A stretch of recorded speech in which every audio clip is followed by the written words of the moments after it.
2 books in one. My discoveries: Socialization, Social Parallels Toward Inclusivity, Drive a Conscious Existence. Other works by the author: Denial, Dignity and Deviance Driven Realities, a Psychological Voyage. YouTube channel at Rodriguez NE4QR. Contact talk2jim@duck.com. Contents: my journey and discoveries. First, perception and body language. What a struggle life is. Start from where you are at first impressions. I am no scientist. Acceptance, expectation, grow.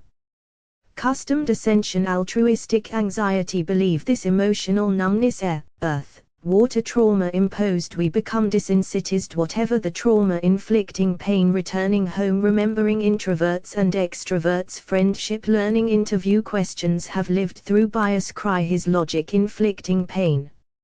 Extroverts and introverts. Friendship, learning your self-image and respect. Interview questions. Cry, drink, driving. Cause and effect, become a step away from yourself. Death by 1,000 cuts. Unspoken agreements, exclusion of awareness. Microaggression, offenses. Unconscious bias, altruistic, the teenage brain. Bias, exclusion of awareness. Death by 1,000 cuts. Mystical influence, believe this.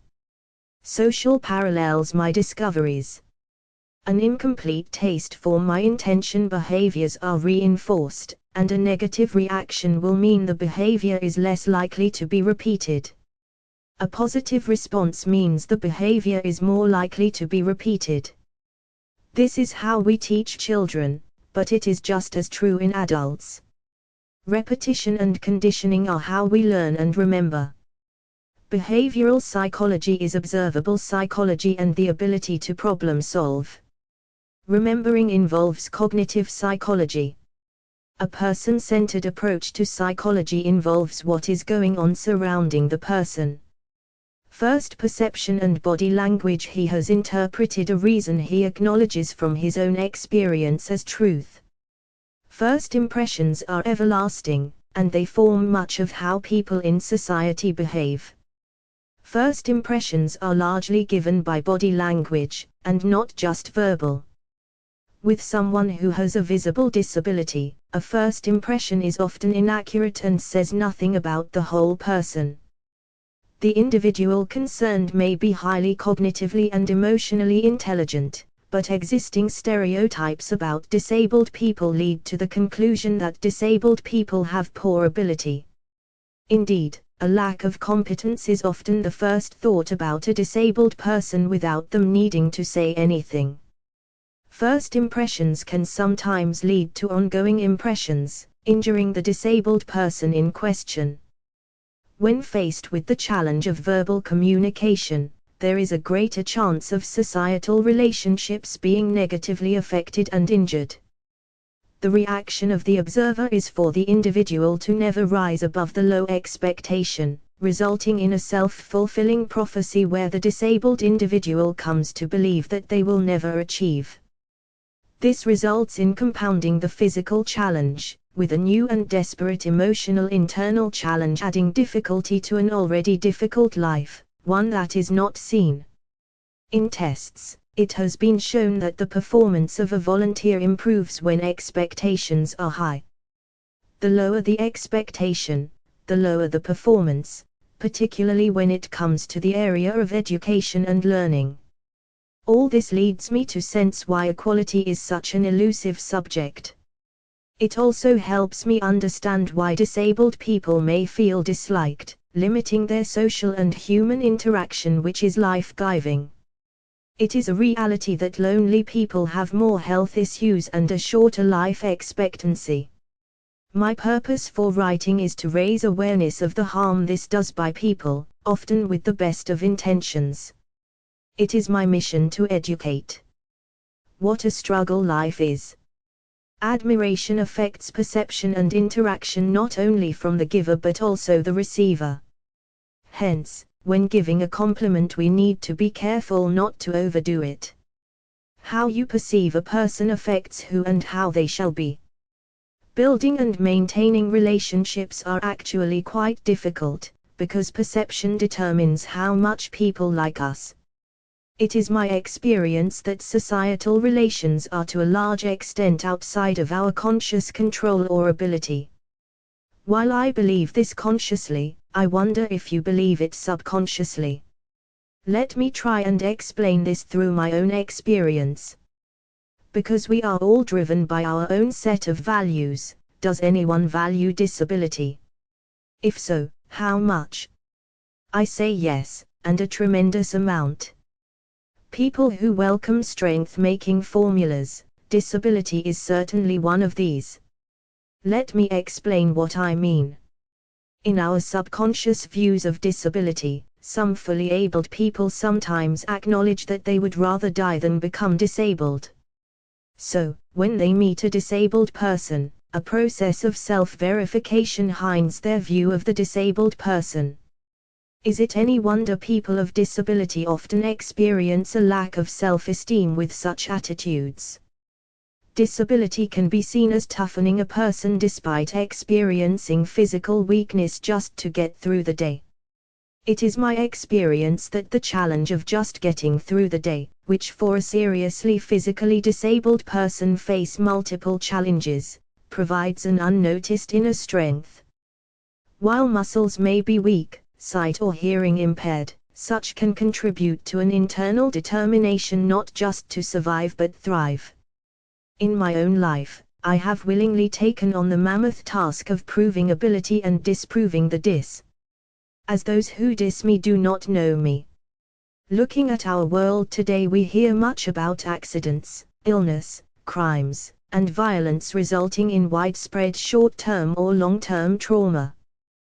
The extent to which trauma will affect an individual is determined by the psychological, physical, emotionally impact or all of these. How do we learn best? Some say from experience, or to be shown rather than told. In this book I won't show you how not to drink and drive, we all know that you just don't, but I will show in detail the plights of disability. This is my tool for deterring the former. I know this works, because most of us want to drive and want to remain social creatures, none of us want to be disabled. Our society is aware of this, but it needs a reminder to lead to behavior change. Many deny ever drink driving in youth even though some practiced such. Denial will not protect us. We grow up from childhood to adulthood with different needs, developing new skills, and we change the way we think and act. We also live in hope of a bright future with all our dreams and hopes in front of us. But how do you think your life would change after a drink-drive car crash, whether you are the driver or not? For sure, your social circle shrinks, brain damage forces on you a long rehabilitation affecting everything about you, psychologically, emotionally and not least physically. Connections with family and friends reduces, respect, or lack of it, is different, disability is visible, mental health is impaired, sex life is quiet, and socializing becomes such a challenge. I want to say in the strongest terms possible that you think very hard and commit to never ever consider drinking and driving. I am also in this book trying to break through some prejudices about disability from where I stand. Even when such is self-imposed. Asterisk asterisk asterisk asterisk asterisk asterisk asterisk asterisk asterisk asterisk statistics show that 16-24-year-olds have the highest rate of drink driving traumas. Such trauma can dramatically affect the future growth development in young people. I know the effects and results of such trauma and want to save other lives for the better, and I know that through sharing with others my experience, it is a helpful warning never to pick up the bottle and drive. Just by picking up this book you are also starting the process of extending your own life and others. And I invite you to start from where you are at. Start from where you are at. I am going to start on a productive note. I just want you to know that drink driving / drug driving / and speeding forced me to experience of rebuilding my life. I didn't have any choice and am still rebuilding it, in many ways on my own. It is a lonely journey, but I do try to incorporate others, but have determined to concentrate on a path of discovery. I want to learn and most of all be teachable. So, I search for any information that can help me on my own journey of healing, a journey that includes educating others about what I have been through, and still am going through. I know there is a mass of information out there, my type of situation, but needed to uncover this stuff for my own healing, a journey that includes educating others. I have been through so much, that I feel a burden to share, to learn about life pitfalls to avoid, and learn lessons from which to grow. Let me share 13 lessons I have discovered. 1. Life can be easy or difficult depending in many ways what your attitude to life is. If you don't believe things can change, you most certainly won't work towards making them change. 2. Belief is the best medicine, besides laughter. You can achieve what you believe. 3. Resistance is futile, what you resist will persist. What you do unto others your self-sabotage. 4. Controlled thought equals control of emotion. Emotions are your internal guidance system. When you are riddled with fear, doubt, and worry, these are signals of resistance. Learn to listen to your heart. 5. Choose to be happy, which is everyone's ultimate goal. So, choose your thoughts to say, I feel good, and this will have the desired effect. Create life by design, accept and choose happiness. Some have called this the power of positive thinking. 6. If success is what makes you happy, here's the secret to discovering and pursuing your true heart's desire, over and above the logical thinking rational brain. I say listen to your heart's desire. 7. We believe what we see and see what we believe. Just belief in yourself and in others can work miracles. Your subconscious hears and records everything. Long forgotten events can be triggered given the correct scenario or stimulus. Old memories can be retrieved to the surface when necessary for good or negative reasons, sometimes raising reminders of old traumas or happy moments. The most powerful hidden memories can control your conscious mind, your body, and many of your current reactions. 8. Be careful of what you think, say and do, because a loose word or off-the-cuff remark can be made in a second, but the wounds from what is said can take years, even decades to heal, whether acknowledged or not. Psychologists believe it to be important to discover repressed wounds and emotions for optimum mental and emotional health. 9. Your words create your world, your mind, body, and environment. Words create reality. Yesterday or tomorrow does not exist. Only the eternal now exists, only the present is real. I believe the universe delivers only in the present, not the future. I say this to emphasize the importance of this value. If you have a dream, chase this now, take action now. 10. You are not your mind, this is a tool for creating life in the now. Seeking is finding, asking is receiving. Suffering is an indication of an error in thinking. Base your thoughts on love, does not fear. 11. Remember, every loss is a gain. The brain does not want success because it doesn't like change. But I believe minds are easy to reprogram, minds that are stubborn in changing familiar beliefs. I believe it is possible to change routine habits and negative thoughts. 12. Never want but desire. When you look up the definition of it is very interesting. 13. As I understand what quantum physics is about, and I'm not a scientist, almost anything is possible, anything. Here's just some of my discoveries which I believe will add to your lives. Let's move on to the cause of this massive, long search and rehabilitation. First impressions. My appearance has both been a great asset but also with an attractive deviousness quality as I grew up. Since the accident, the first impression I made was very, very different, attracting pity, patronizing, being treated as incapable, and still deviousness. This is big. I won't call this a problem because this has allowed much learning and growing. In my teens I had attention of girls, which I found great, but they were not the kind I wanted to attract. Also, I was never refused a job interview. I was good at presenting a confident fake it, even though often I was not at all confident. In recent years the first impression I made was one of a scruffy lazy drinker.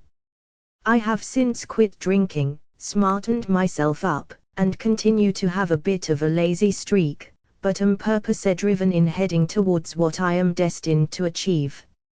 As I write, I have just had someone who knows a little about my life since the accident call me the most determined hard-working person she knows. I received this as great compliment. I remember when I saw disabled people that looked out of place. My first thought was that they must have had an accident. So why do some people assume I have had a disability since birth? Because all people are different, there is stupidity and ignorance as well as intelligence. Some disabled people look out of sorts because they do not have the accustomed, largely conditioned expressions of what a disabled person should look like.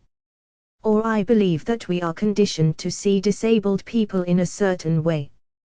We expect a certain facial expression, or an expected body movement. In short, we stereotype. We are even learning a new reality that not all disabilities are visible. It is our mind which controls and affects our body, which is reprogrammed at cell level. I base this both on what I have researched and personal felt experience, whereas most of onlookers are assuming and guessing. This is easy to confirm but no guarantee you will survive. Have a drink, then drive your vehicle. Or speeding or driving on drugs, are you happy? Even sort of, okay. Or do you want to disable? I am no scientist. I want to clarify, I am not a psychologist, scientist or anything near. I am simply a severe trauma survivor addicted to research. You may disagree and find some controversial statements if you are a scientist. For the layman, I consider it is possible to learn from my non-technical style. Acceptance. This goes along with growing accustomed to my new reality, which is where I stand out. I was never going to accept disability. It was as if a dark shadow was cast over my healthy life. I was told to rely on my wheelchair when I left hospital. I arrived home and parked the wheelchair in a corner and said, "That's the last time I get in that thing," and it was. I lurched everywhere at first, fell over many times, could not do stairs but was convinced of my steady improvement. I still have a disability today but will not stop. After 20 years of physical and mental recovery, I cannot accept people treating me as I was treated in the early days. I am striving for equal treatment. I accepted in rehab I would not be able to sketch anymore or write with my dominant hand. I gave in finalizing hand therapy. For a lazy guy I worked hard, with quick results, but I took many shortcuts. Real dedication could have meant there would be little physically wrong with me today, but I use my impairments to deliver my messages. Hobbling back and forth in front of a hall of students is a highly visible way of delivering my anti-drink driving lesson. I am very lucky. Expectation: a good in, good out, no matter who the expectation is from. Teachers were told names of students and falsely told they were particularly gifted. The end-of-year test showed that just the expectation of the teacher made these average students perform better than the rest by 15 to 27 more IQ points. Expectations can influence. If you expect your sibling to behave irrational or childish, then they more likely will. If you expect them to show maturity, without needing to tell them, will notice a difference. This goes for a variety of situations. Expect your team to lose and they are more likely to. Expect to pass an exam, interview or driving test, and without doubt expectation will have an influence. I was so sure of myself when young, that I went to job interviews little prepared, but was absolutely convinced that I would get the job that I never got turned down. Expect the best for family, friends, neighbors and the community, and sure enough your reality will change. Likewise, if you expect the worst. Speech, touch, posture and facial expression all communicate expectations. Children are taught these nonverbal expressions, without even knowing what they intend. Fear given into, causes doubt, which leads to expectation and beliefs being formed. Self-expectation is just as prevalent as what you expect from others. Shakespeare, assume a virtue and this is yours. Role models and people you admire assume to own the same qualities and you will surprise yourself. Ascension: all people need to ascend something or other, but disabled people have a bigger task. They ascend their own rules. What I mean by this is that as realism melts, a new reality emerges. The despair of the abyss enveloped for me and many others.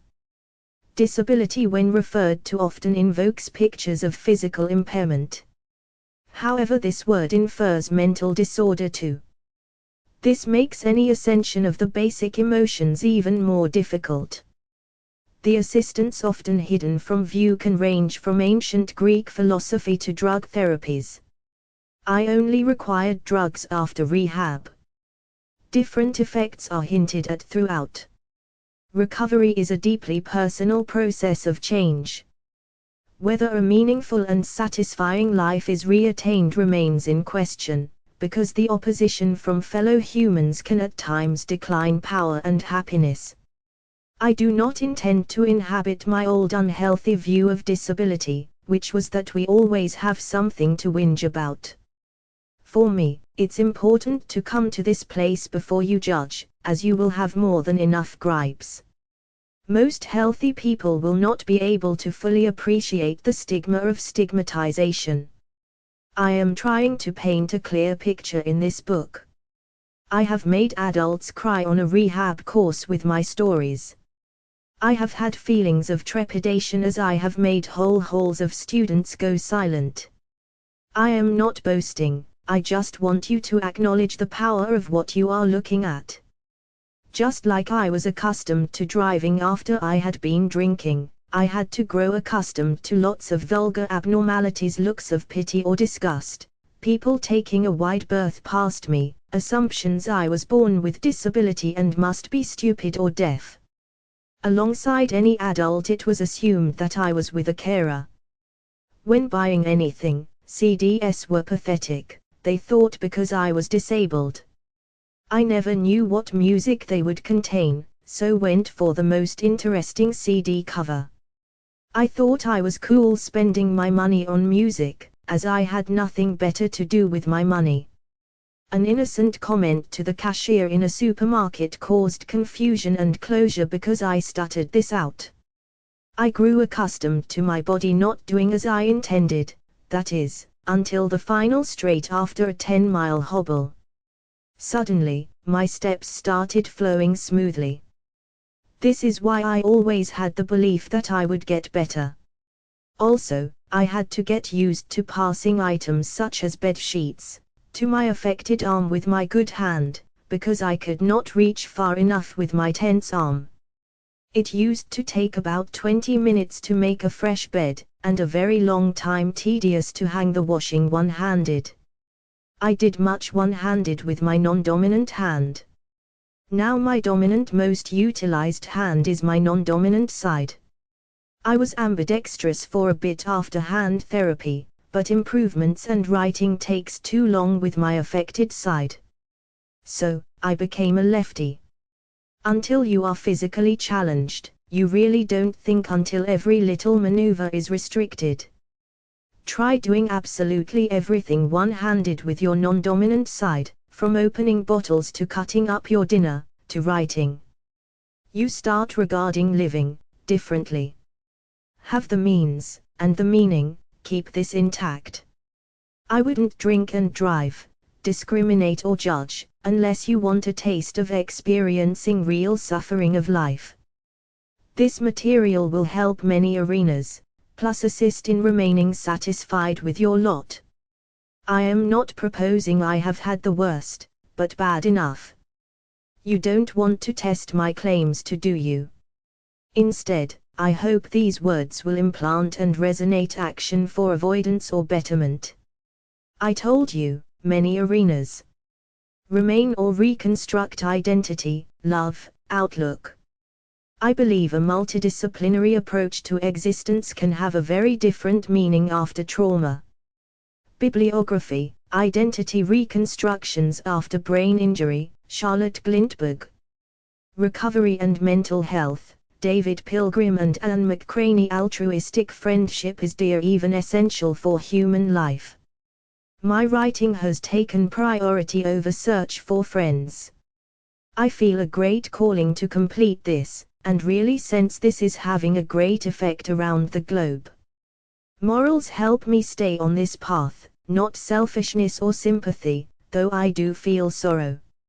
For the past 20 years I have known only too well the adversity of wrongful parenting, well meant or not. As a result of societal isolation and crippling aptitudes, my actions at times have involved quite literally, deviousness and trickery, disbelief and humiliation, chastity and other beliefs. Characteristics that follow my every move are reducing after years of sustenance. I was generalized and defined, but wrongly. I hear that humankind is free to choose of their own free will, whether so to ascend in the scale or descend. Moral Powers, A Study of Human Nature. Peter M. Hacker. I disagree. My dignity was robbed and free will became grace. Respect is due to all human beings, but I truthfully feel that respect for me was catheterized. As I feel remorse, I repent of my deeds and thoughts. This isolation, duty and loneliness is adequate punishment enough for late deliverance and unintentional shame. I have no capacity for wickedness but sometimes get the better of me. In this, rationality is recognized, as is extreme abnormalities and distortions. Conceptualizations considered, I regard I have practiced detriments, due to unconscious retaliations of supernatural bad. Monstrous evil can happen to anyone in any society. There are many larger evils more common than my demon, the Holocaust and dozens of equals. One's morals eat the soul, but that was accidental negligence. Moral degradation has had a place since. I tend to ignore my own instinct, which I hear is not so healthy. So, you could say I am ignoring healthy living, and that I know is not healthy. Heaven help me, please. Life is king, this will teach however and whatever better than any other. Believe this: people's disabilities can and is made worse, physically and mentally, by the ways in which they are treated by an understanding, empathetic, or pathetic society. I did not believe this until a very knowledgeable source explained all to me, which I could connect with my own distressing past experience. Who likes to be treated like an idiot? Especially when the other thinks this is in our best interest or is what we are striving for. No, we are striving for more awareness and equal treatment. The subconscious is very aware of all that takes place, all you think, say and do, how you react and respond. Which leads to this powerful, very powerful mind-imposing alteration to your setup and mechanics, your mind and your physical body and your inner and outer realities. For example, saying a constant thank you, for all the menial assistance, for everyday tasks, a patronizing public. The mind hears this every time, takes note and therefore thinks you must want this treatment. In the process, it goes about a very able power to deliver what is best for you to make these occurrences happen more often. You can comprehend why conditioning to mistaken societal norms is so prevalent.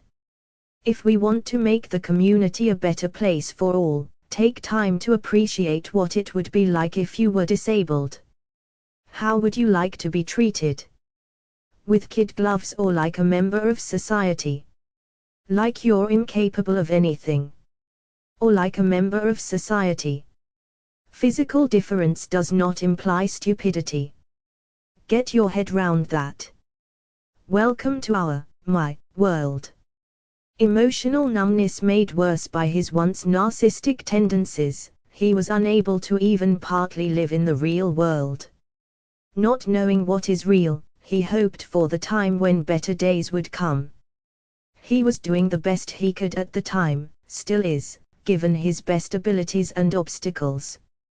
He battled with explosive rage, shutting himself down and difficulty in getting along with not only other people but also his own emotions.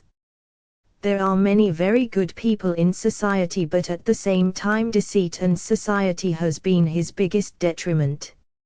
He is decided, he looks at these and other oppositions as just testing his strength and determination or valor.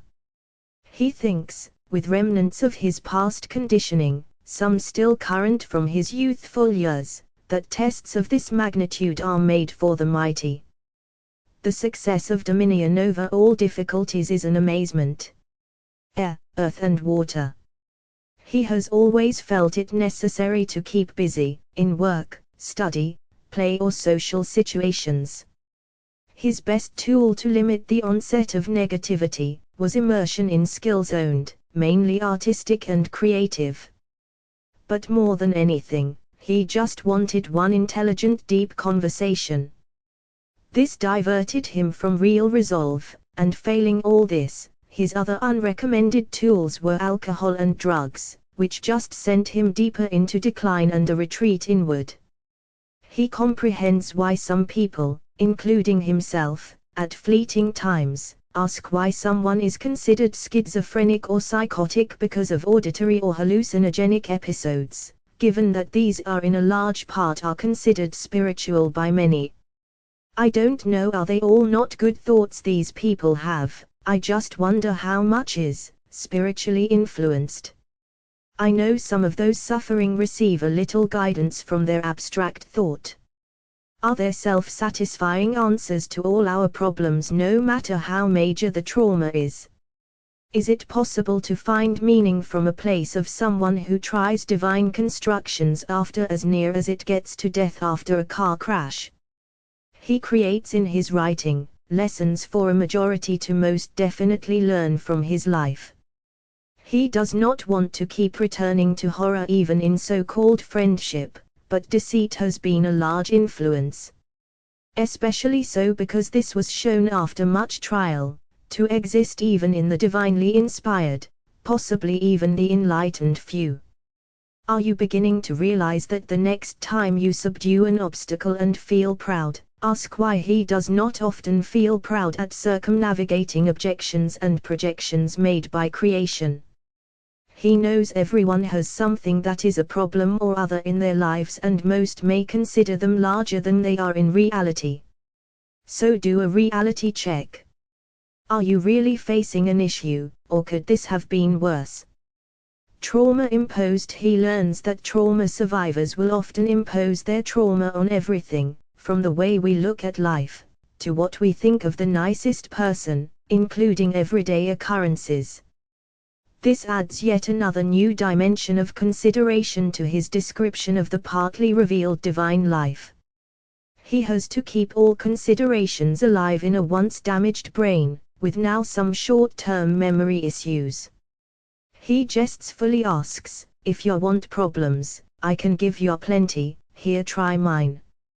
His desire is only to teach the unknowing, to regard that in life, there is always more than you know and more than you are looking for.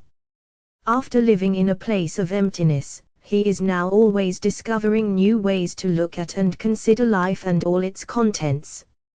He has spent 20 years learning.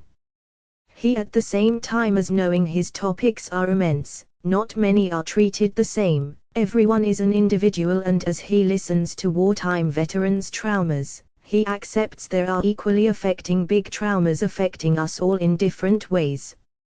We become desensitized. Desensitization to the habitual, anything, absolutely anything is made less intolerant, even when first time is a severe trauma. If this is repeated and constantly repeated, it enhances this effect. This is how life works: children learning, athletes training, adults learning to soldiers surviving atrocities. These traumas can be physical or mental. Since the 1990s, brain imaging has shown what really goes on in the brains of people after trauma, or during and desensitizing. He interprets and often misunderstands. He has his own different logic to make what he experiences intelligent. People, very few people hold the types of conversation he is especially in tune with. This draws from his reservoirs of knowledge, things even he thought forgotten. Concentration, inspiration and writing do the same. This is why people that know him very well admit that even after knowing me, they are stunned at what I can produce on paper. He has met someone who is on the same wavelength, and who also totally draws out his better qualities. He considers she knows him better than many have ever, because she appreciates, respects and acknowledges him. He is starting to appreciate himself more. This, he says, is the best feeling. All I have ever wanted was to remain in one place and gain a true friend. I am doing this, and I feel the truth, and a love which is all-encompassing and not restricted to partners.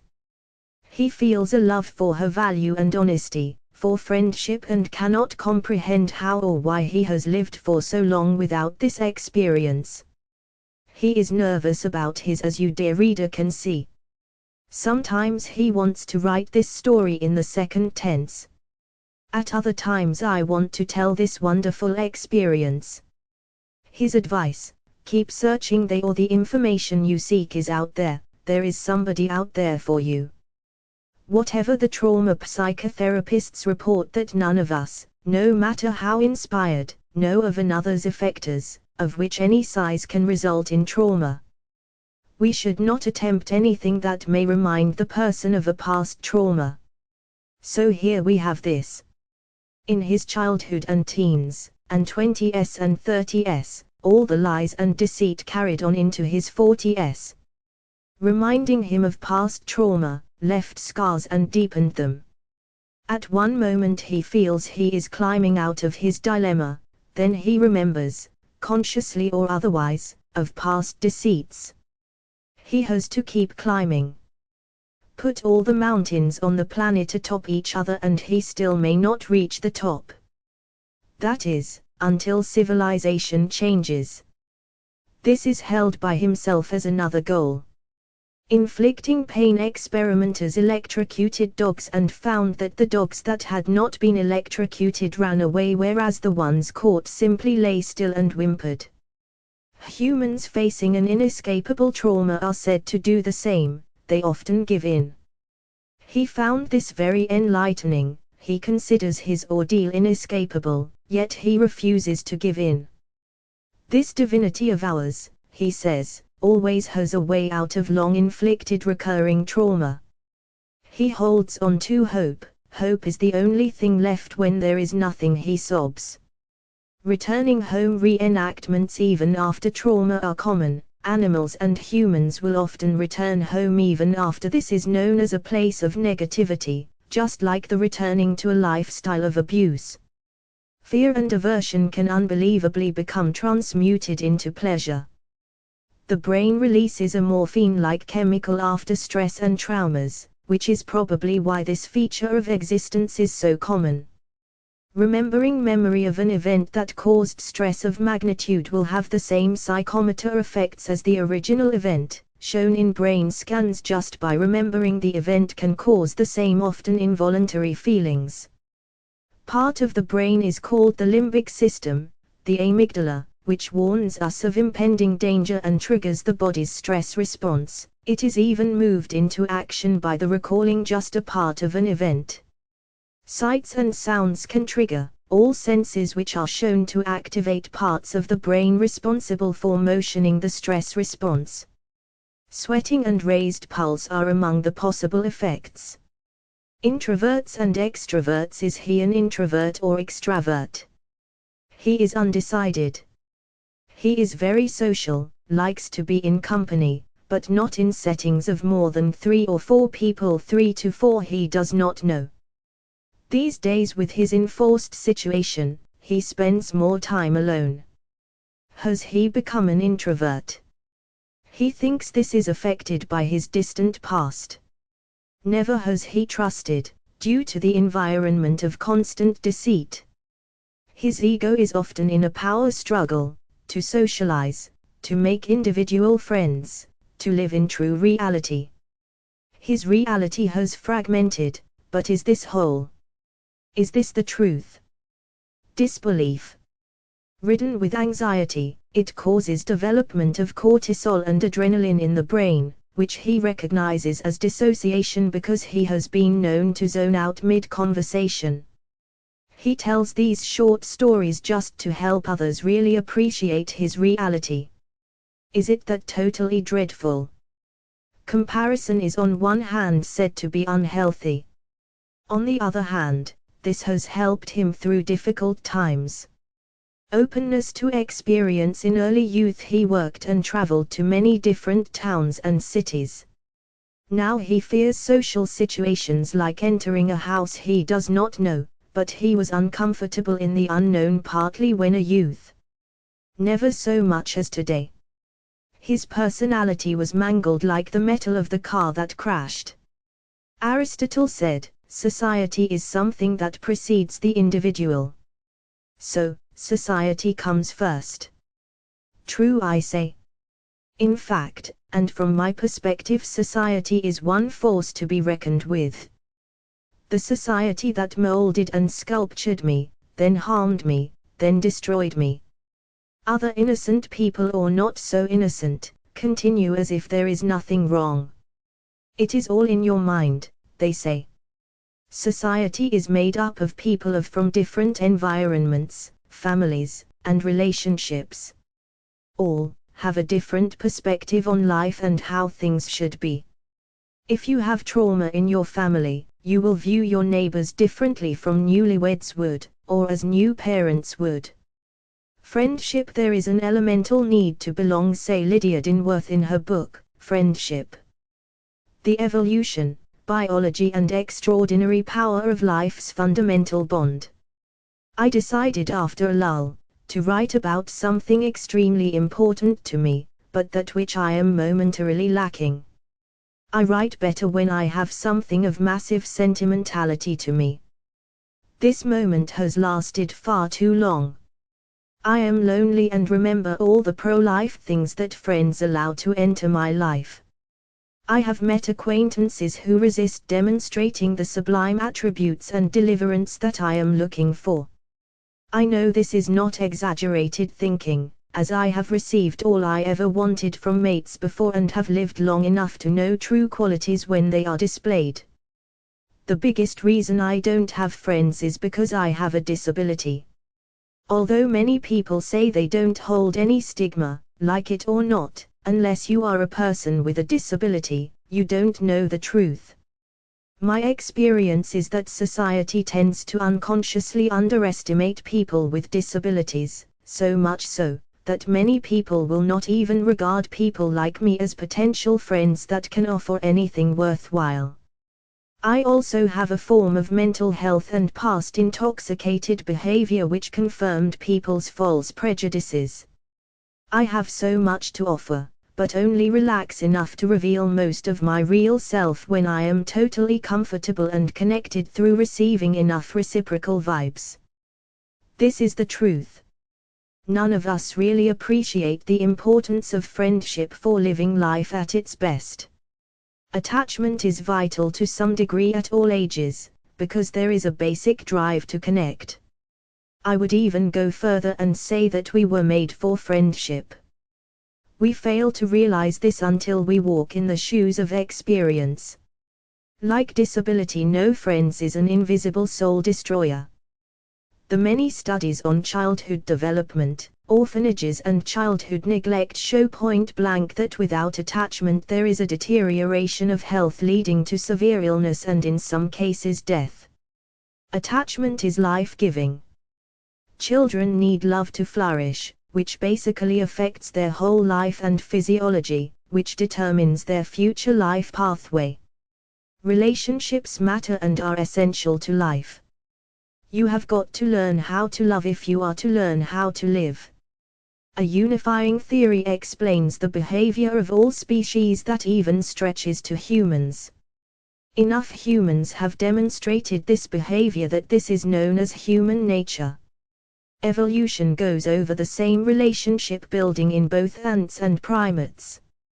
Altruism is major, but some ants don't form social relations but dedicate their time to service. Reciprocal altruism is rewarded, which seems to be determined by genetics, which goes on to affect social behavior. All human acts may ultimately be selfish. In the first 1,000 days of life, children have a preference for faces and voices as social communication begins. Touch is the most developed sense in a newborn. A child who receives no intimacy or contact will sure enough have issues emotionally, biologically, neurologically, socially and physically. Effective touch is a significant role, forging connections and increasing survival. I had a very social attitude as an infant, bringing together the whole school in a mass game of football and demonstrating other social aptitudes. But life for me changed at 7 years old. And I share this as one of the two only justifiable research-driven reasons for my older issues in socialization. The second is a spiritual reason, and the third reason was created when I drank and drove, resulting in a severe car crash. Disability induced new realities in every realm, compounding already troubled emotions, cognition and relationships. Disability encouraged a diffused society and perception of that scene. Fact, environment and lifestyle and social integration or isolation determine physiology and health. Any demand for change can lead to stress, so these as well as social relations are connected to health, because stress and social isolation are two of the biggest causes for mortality. Cigarettes and death, lack of social support, both have a 2-to-1 connection to mortality. Social factors trigger differences in physiology, relationships and alter physical responses to stress. Lack of social contact is the reason for my pathologies. Loneliness has cellular connections to what is meant by, to be fully human. Mortality and depression are good arguments I can put to my social worker for extra support. Control and participation are crucial for health, well-being, and longevity that all follow a social gradient. People who perceive high support show less cardiovascular aging. Everything psychological is biological. The social environment decides which genes are expressed. I am a very social person, meaning that I love to be in conversation with those I like. My support or isolation switches on or suppresses the expression and activation of the genome. I recognize the sustenance I get from other people, which is enough to warrant extra support. I get that. I know that I need to get out more and I am growing toward goal. But the support I have has got me on this path of increased belief in myself and confidence. I very much need this support and disagree strongly with those who refuse such support.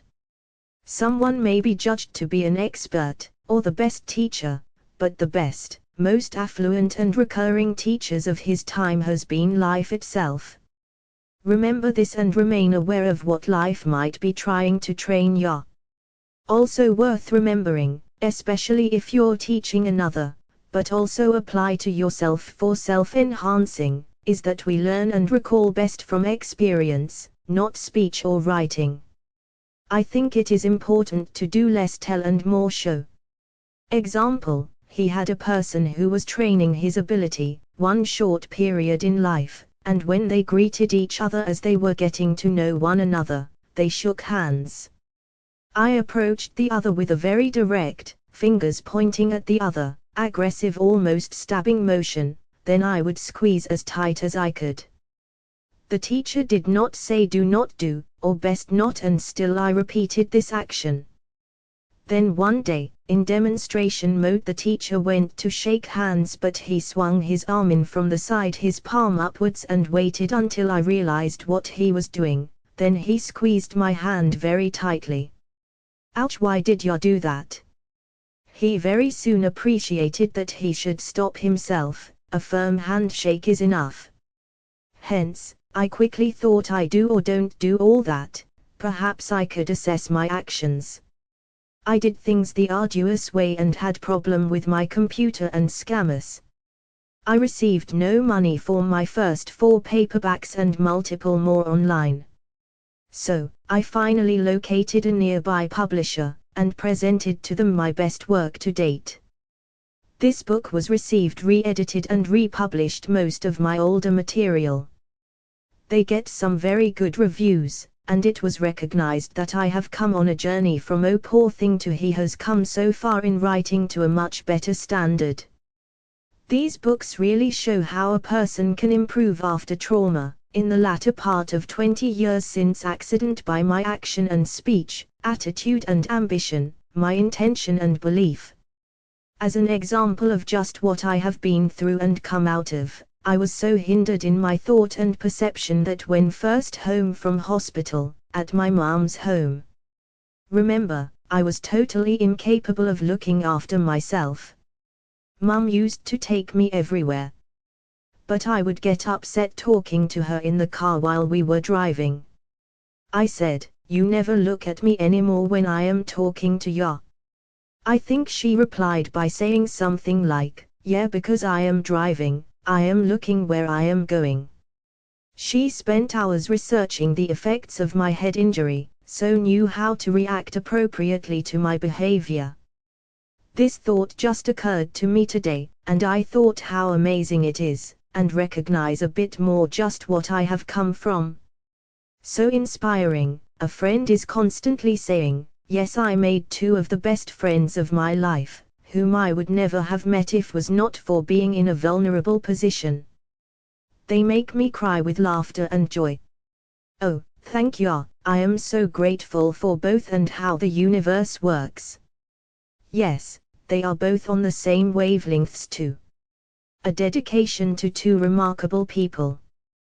Thank you with all my love, thank you, because you have assisted my progress like no one since the spiritual psychologist. I have lived through many major life lessons that affect what I do, how I do that, and what I know is society in general needs to become a better place.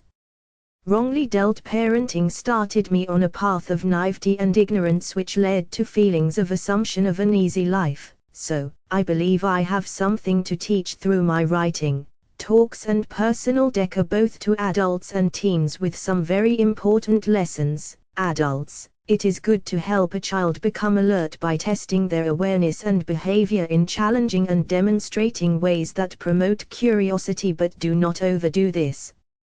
This is because the child will sink into survival mode and do only what the subconscious deems suitable, resulting in naivety.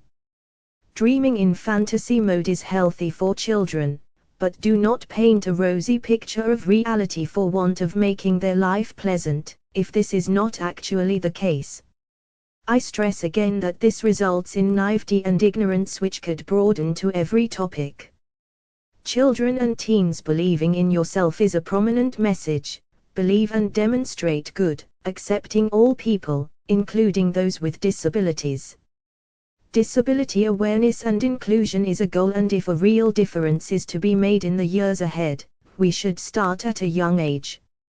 Adults can also learn, but they have the problem of unlearning. Inspiring the younger generations to live a better life is quite easy, showing them the principles of helpful respect. It's a reality that they are more likely to listen, watch the words you use, and the programming you encourage. Drink driving was just one result of my ignorance and felt invincibility. This is what I teach at schools, colleges and drink drive offender rehab courses. I have found that talk of a submissive society, dealing with me and my early days disability to be a very effective deterrent. This goes for all age groups. A vision for the future. We have a plan to create a safe, inspiring, healthy, educational family community center that will have an adult lounge, and younger entertainment and education for all. It will be free of alcohol, cigarettes, gambling, weapons, even on arcade machines. We aim to promote inspiring serenity. The younger crowd have nothing to do or places to go. We will provide a welcoming atmosphere with staff who can share their own life lessons to inform and educate. Trained speakers will be invited to educate. Even the decor, games, nutrition, and words will promote health and confidence towards the aim of living life at its best. This will start as a small community center, and as it becomes successful, will gradually expand over the county and country. I have a dream of this idea going far and wide, all starting from this community center. Who knows it if could leading to theme parks which promote optimal living, anti-drink driving, inclusion, best speech and words, parenting and growth, education and learning for all.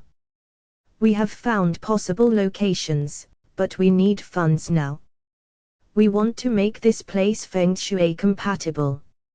Everything is going to be in order for optimal living, success, abundance and prosperity. A 75-year study says, the only thing that really matters in life are your relationships to other people. A TED Talk with over 30 million views says, good relationships keep us happier and healthier. Social connections are really good for us and loneliness kills. Learning, we learn by association. The bell was sounded every time the dog's dinner was put out. The dog continued to show, with just the sound, even when there was no dinner. Learning is conditioning. If something happens often enough, this is programmed or etched into the mind, physical or mental occurrence. Learning is association. We can associate good or bad things, but we still learn. You learn to avoid the negative stuff when they are associated with less good abstracts. Conditioning affects people at a deep psychological level. For example, disabled people all treated the same by society every day, makes us alter how we behave. Children learn by imitation, as they are developing. Do not describe but demonstrate. This is a good theory for adults too. Learn faster and better, says Joshila. Interview questions. Ask questions to learn, grow, connect, challenge, improve, develop. I would like to know your perspectives, whether you are able to envisage your evolution. For example, I was under the distinct impression that I would never drink, drive or have to live a solitary life with disability in tow. This was before I even began driving. Can you visualize how life changes from youth to adulthood, and that what you believed when younger may alter, 5, 10, or 20 years from now? It is impossible to accurately claim what actions and thoughts you will make. Life may have been difficult and unfair to you, and you might be in a situation where someone needs a lift. Possibly it's just too cold, or long a journey to walk, with no late public transport. Can you really appreciate the future? I thought I could until I was in this future. How do you view drink drivers today? People with disabilities today? I want to invite you to seriously consider the possibility that you will not think the same in years to come about anything, because your experience and opinions change. Why do we have these problems? How do we solve them? Do you think I am not enough? I don't have enough. Do you want to think like this? Because you will if you have a brain damaging, disabling car crash. What do you want to do with your lives? Keep your personal control. What can we do to make a difference? What will you do with the second half your life? Don't end this in the first half. Will you trust me with your lives? If you want to hold on to these, please don't drink and drive, but make other lives better. Be inclusive, don't judge. don't think all people with disabilities have done anything wrong. YOURSELFIMAGE, an acronym. Your YOQ cannot have an egg without a yolk. Your image is whole when you behave complete. O organic, consume healthily and do not fill yourself with unnatural or harmful ingredients, drugs, alcohol, fat, or chemicals. You ultimate, do not underestimate yourself if you sense in some way that you are not behaving complete. Fix this, get educated, experience, and learn. Are rich. You are as rich as you make yourself in your emotional, personal and sensual life. Yoke is rich and healthy, ultimately leading to a rich well-being. Self-s signify be self-conscious of areas you do well in and areas you are not happy with. Work on improving all areas. You can get even better.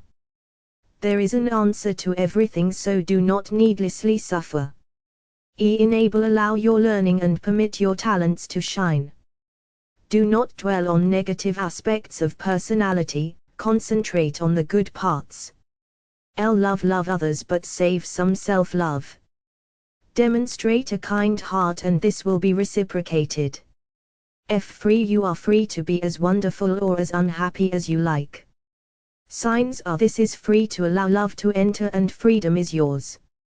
Image, I imagine, never think negative words or images, and especially do not talk of yourself or others in a bad way. Aim to always be constructive is the best way. Manage, handle your mind, thoughts, actions, relationships, deeds, speech, and attitudes. Age, you are as perfect as you tell yourself, whether you are 10 or 100 years old. Do not let others undermine this attitude and believe in yourself. Grant, you can give anyone anything, including yourself, so use your imagination. Every time you imagine yoke, you will manage your attitude and age to get granted a wish of your choosing. Whether adjustment or atrophy, each day of life is different, so expect and adjust to change. Go, go, go, or no, no, stop. When it's no, no, no, stop, a blocking mechanism develops which stifles enterprise. It leads to emptiness. There is a choice: get excited through your activities or be bored and passive. I have learned to accept without blaming others or God. I have also learned to police myself. It is also important to forgive and forget the blunders of yesterday. Think about this. Who is the most successful person this century? The answer: you are when you fulfill yourself. Respect an anagram or resurrect the R word. Resurrect this word. Revive after disuse, inactivity or decay. Revitalize your spirit when you feel the need. Eclipse, obscuring the light from one body by the presence of another. You can impose any identity over your old self. Suspend a state of expectation, anticipate only your best. Prioritize precedence in rank, who is number one. Expect regard as likely. Assume a future event or assume a good outcome. See confidence, affirm trust, feeling of reliance or certainty. Trust your instincts. Treat, act or deal with a person a certain way, you are confident. I got the suggestion of utilizing anagrams from psycho-cybernetics, Maxwell Maltz, but they are originated by myself. Some of the discrepancies of a new life. My life has been to places you would not dream of, or in your worst nightmare. Things have been bad, worse and slightly better, but life is beginning to take shape, would you believe, since I stopped drinking. Drink was unknowingly keeping me in that place of mutual neglect. From every angle, I have been looked at as the incompetent idiot for years, just because of how I appeared, along with the repeated stories of certain behaviors when I'd been drinking had great effect. That's right, many people judge on first appearance without words or knowing. You may well have heard stories in this town of the disabled one. I do not deny doing some foolish things when drunk or stoned. People say, and I feel, like a different person since long quitting one of these and more recently quitting the other. Deep down I knew the effects but remained in denial. I have great hopes for a newer life again. I will put my skills to proper use, meet people that satisfy me and regain my worth. The people I thought I had to put up with, I am clearing out my life. I am plowing my field. You cannot refill your cup with the same substances. New growth is not possible before you plow a field and is cleared. I was making do with people who angered me. There was one who used me, so I sort of got rid of them, because he made no sense, and this I lack patience for people like him. I understand he has a troubled history, and is weak in mind, but the way he contradicts every other sentence he speaks frustrated me. I don't wanna shout at mates, but certain actions cause this. I know what I am capable of, what I expect from and have received in the past from friends. I chose to start remaining strict in choice of real friendships. I am not putting myself through this anymore. You are one of the first groups to witness the real me. Look at my book, Denial, Dignity and Deviance-Driven Realities: A Psychological Voyage. This will change your lives for the best and keeps tabs on my journey.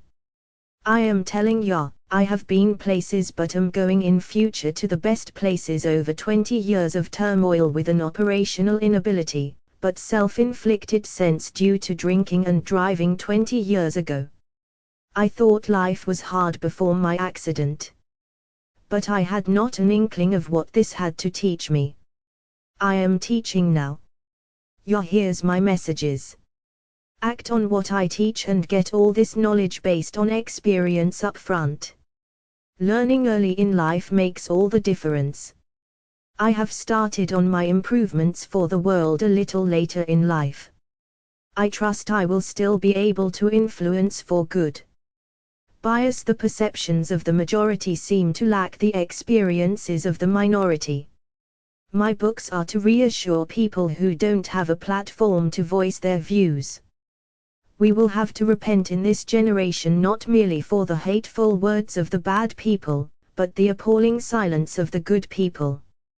Reverend Dr. Martin Luther King Jr., The Person You Mean to Be. Dolly Cha in her book The Person You Mean to Be, suggests that we are not always the person we mean to be. I am not always who I mean to be. Most people in society consider them to be good people. We all have our individual self-reality. Some of us are biased toward whatever minority we consider. Not only that, but bias in ignorance, totally believing we are correct. Our bias may not be intentional, but it can still be harmful. I am guilty of this. I have an example of when I was shopping. At the cashier, a woman in a wheelchair got to the conveyor behind me. She had a basket on her lap and quite capably started putting her shopping on the belt. Because she was in a wheelchair, I offered help. Rightfully she snapped at me with a no.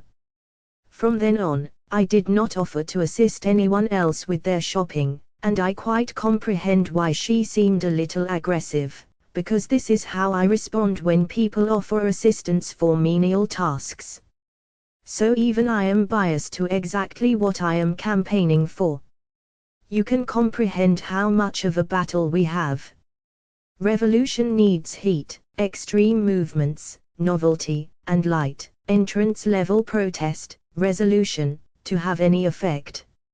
I am not protest or rebellion familiar, but I have spoken publicly, and published books all on my multiple causes: disability, inequality, anti-drink / drug driving, parenting, society, and the mind. I am as honest as my life realistically allows. I will not deny, I have my own unconscious bias, but I am conscious of some disturbing stigma thoughts, conscious that they appear, albeit unintentional because of my uncomfortable history with deeply psychological effect. It was during my late 30s, and more in the last 6 months, that I think I have matured the most. For sure, it is a very late maturing, but I have also developed a totally identifiable identities that I am not proud of. These have little to no real-world effects, because they stay in my mind. I'm not in denial that there is someone or someone somewhere along that could know these horrid thoughts. Once I quoted resistance is futile in order to resist these by thinking the very opposite. I call it counteracting negative thinking. We can move from being good people to goodish people, and that is still okay. Stay on track by feeling unease and guilt, because shame is a tough one. I feel somewhat shameful, but believe my lessons are tools for entering unfamiliar territory and help create a greater humanity.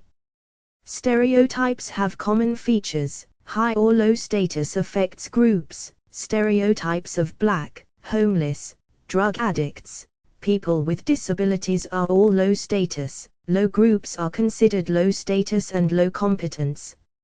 Psychological safety can mean we don't acknowledge our biases.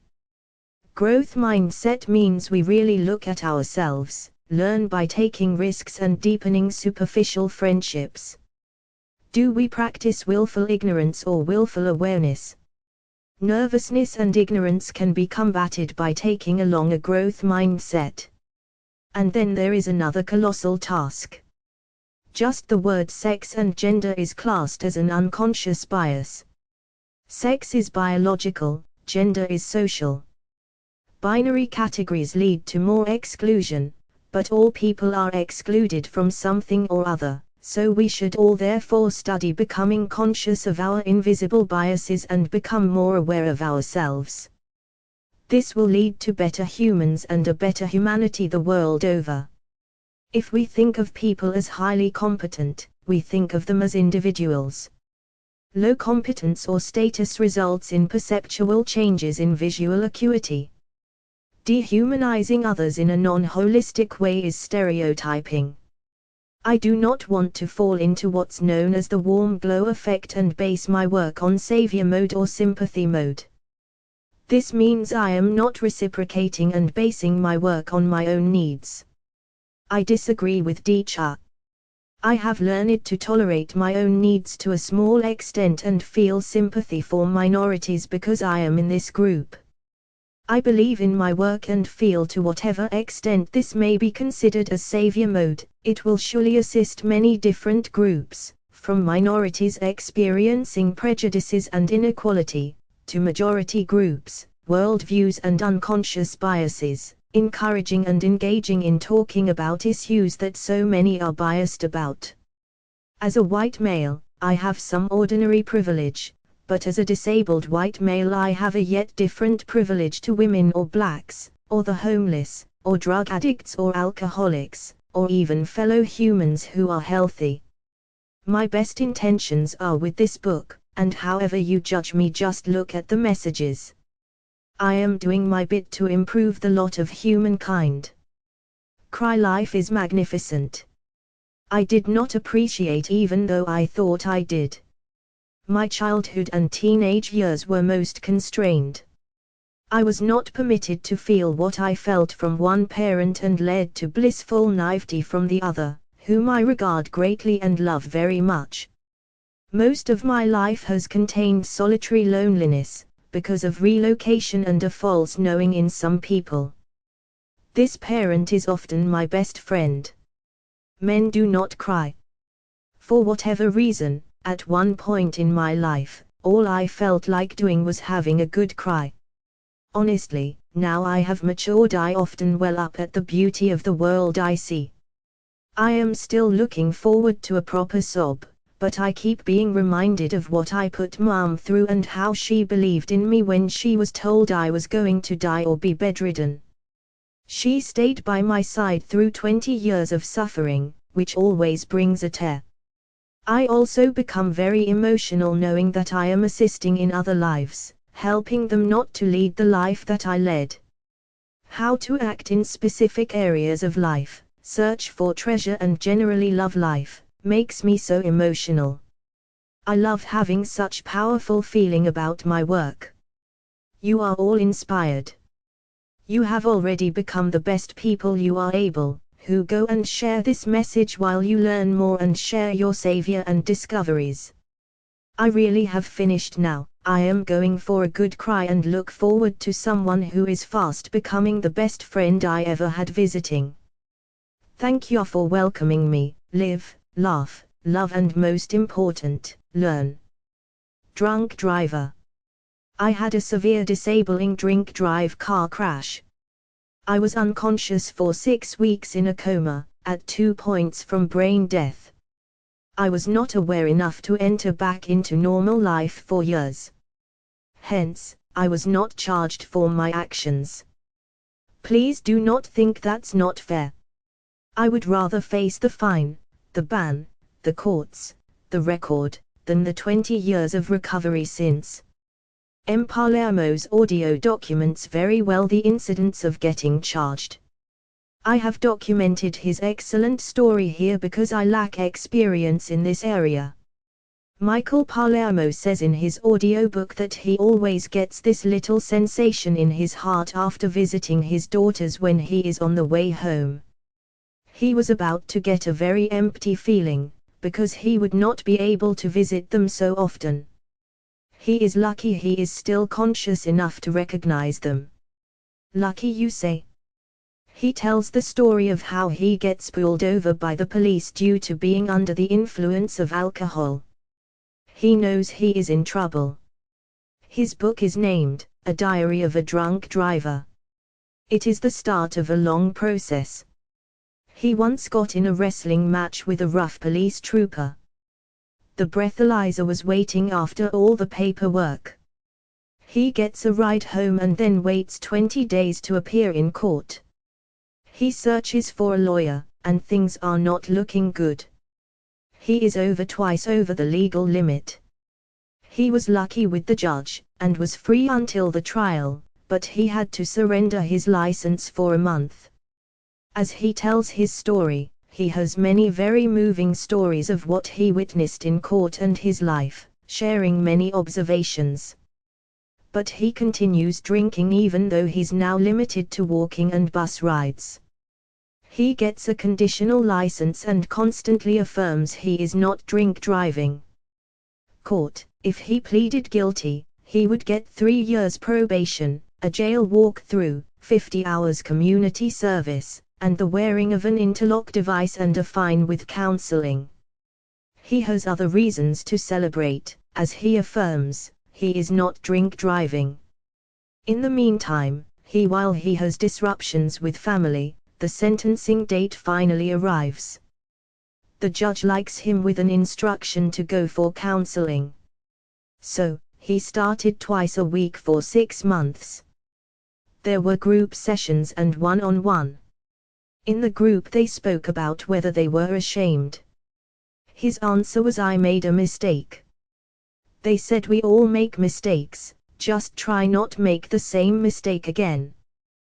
The probation was a very busy time, and he was put out for the whole probation period. I admire this man's audiobook.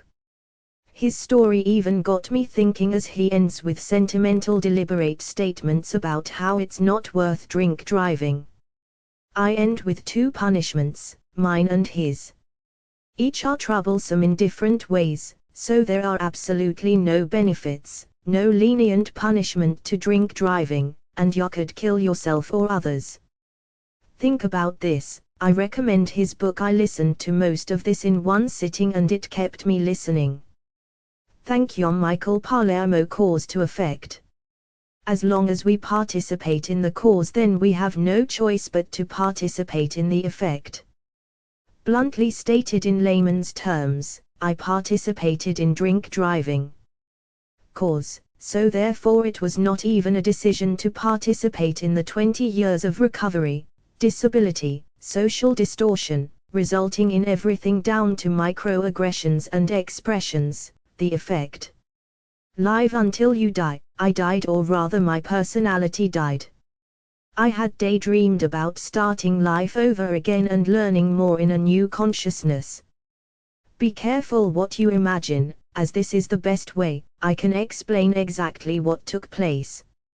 I had to relearn everything: consuming food and drink, walking, talking, emotional life, intelligence and learning. It was not until 20 years later that I fully appreciated the chance in devastation I have been given. Inspiration allows me to live again, or rather for the first time. I was alive but never lived. Narcissism told me I did, but self-deceit is a trait. I am still not living a life many would be envious of, but audio books, research, and the suggestion of studies have invigorated my soul. I can tell you that I feel more alive than I have in years, and with desires and dreams for what I can do for others. Everything is slowly re-emerging, a long-awaited rejuvenation of returning to my talks, educating the masses and successful writing. I just know this is occurring. Our lives are complete only when we allow and enter into two massive areas of development. These processes are occasion and restraint. Use the occasion as fulfilling your chances whatever they may be, and restraint to limit everything to reason. Though do not underestimate your vision. Utilize your energy wisely, and let your inner authentic power and inner value glow. Intention before action in this our great learning environment. I always had the intention, even unconsciously to conscious intent, to enhance the world. Intention in my case has happened slow. My action was to start public speaking, attempting to run a blog, manage a web page and message board, and write and publish books. I have one in publishing, several already published and printed, and have begun another with very different messages. Action. Follow and love intuition, let this guide cause and create effect. Do this with love. I lost some power through an addiction. I only temporarily stopped when this addiction, which gave me feelings of my invincibility, led to my world collapsing, mind and body, warping reality, bending parallels to exist in. I drank and drove into oblivion. Addiction is not stronger than the soul, but I complete this balancing act without total healing. Is the magnitude greater than my desire? I do not think so. I have defeated the odds, proved others wrong, and beheld empowerment without total alignment. I chose my path, and all this accumulates my lessons to substitute as healing parables. I work hard but do not impress myself until I refresh my mind by all my productions. Wisdom says I do contain errors, but my personal choice does not contain much wisdom. Or perhaps there is good divine reason for my inability to absolutely comply. Become a step away from yourself. I think it is important to recognize and connect with your persona. I will talk of my success in detaching from an identity of disability. Of course, this was a near impossibility, and I still have not totally accomplished this. Yet, I have more so in attitude, but I do not consider my disability a major debility. I was reborn with years of rehabilitation. This does not affect onlookers completely, as they see me for the first time and witness lack of ability and confidence, as I acknowledge strength and determination, weakness and clumsiness, depending on their style. It does not enter my mind to justify a judgment because they are on their path following their own intuition or behaving instinctively. I found reassurance in disidentification. I'm not a good psychologist, am I? Though this may not be a bad thing. Disidentifying with that makes you feel vulnerable, and in a minority group that owns little respect from the outside, is surely recommended. Collective human assumptions about disability made this a group I felt for but did not want an association with. During my research I witnessed many people with disabilities who are quite admirable people, and I even fell for some recognizing their plight and their efforts to campaign. My experiences of, and with severe brain damage, meant most the people close to me had the same injury or illness. This meant great irregularities of personalities, including myself. Back in the day, we were all unable to deliver strong enhancements to disabled lives by teaching what we thought we knew to society. This affected my ongoing view of my own group, but now have ambition to join some of these remarkable people I have viewed doing good work to promote disability awareness. References: The Seat of the Soul, Gary Zukav, Death by 1,000 Cuts. I have found yet another passion that will not only enhance my own humanness but help make other lives less enduring.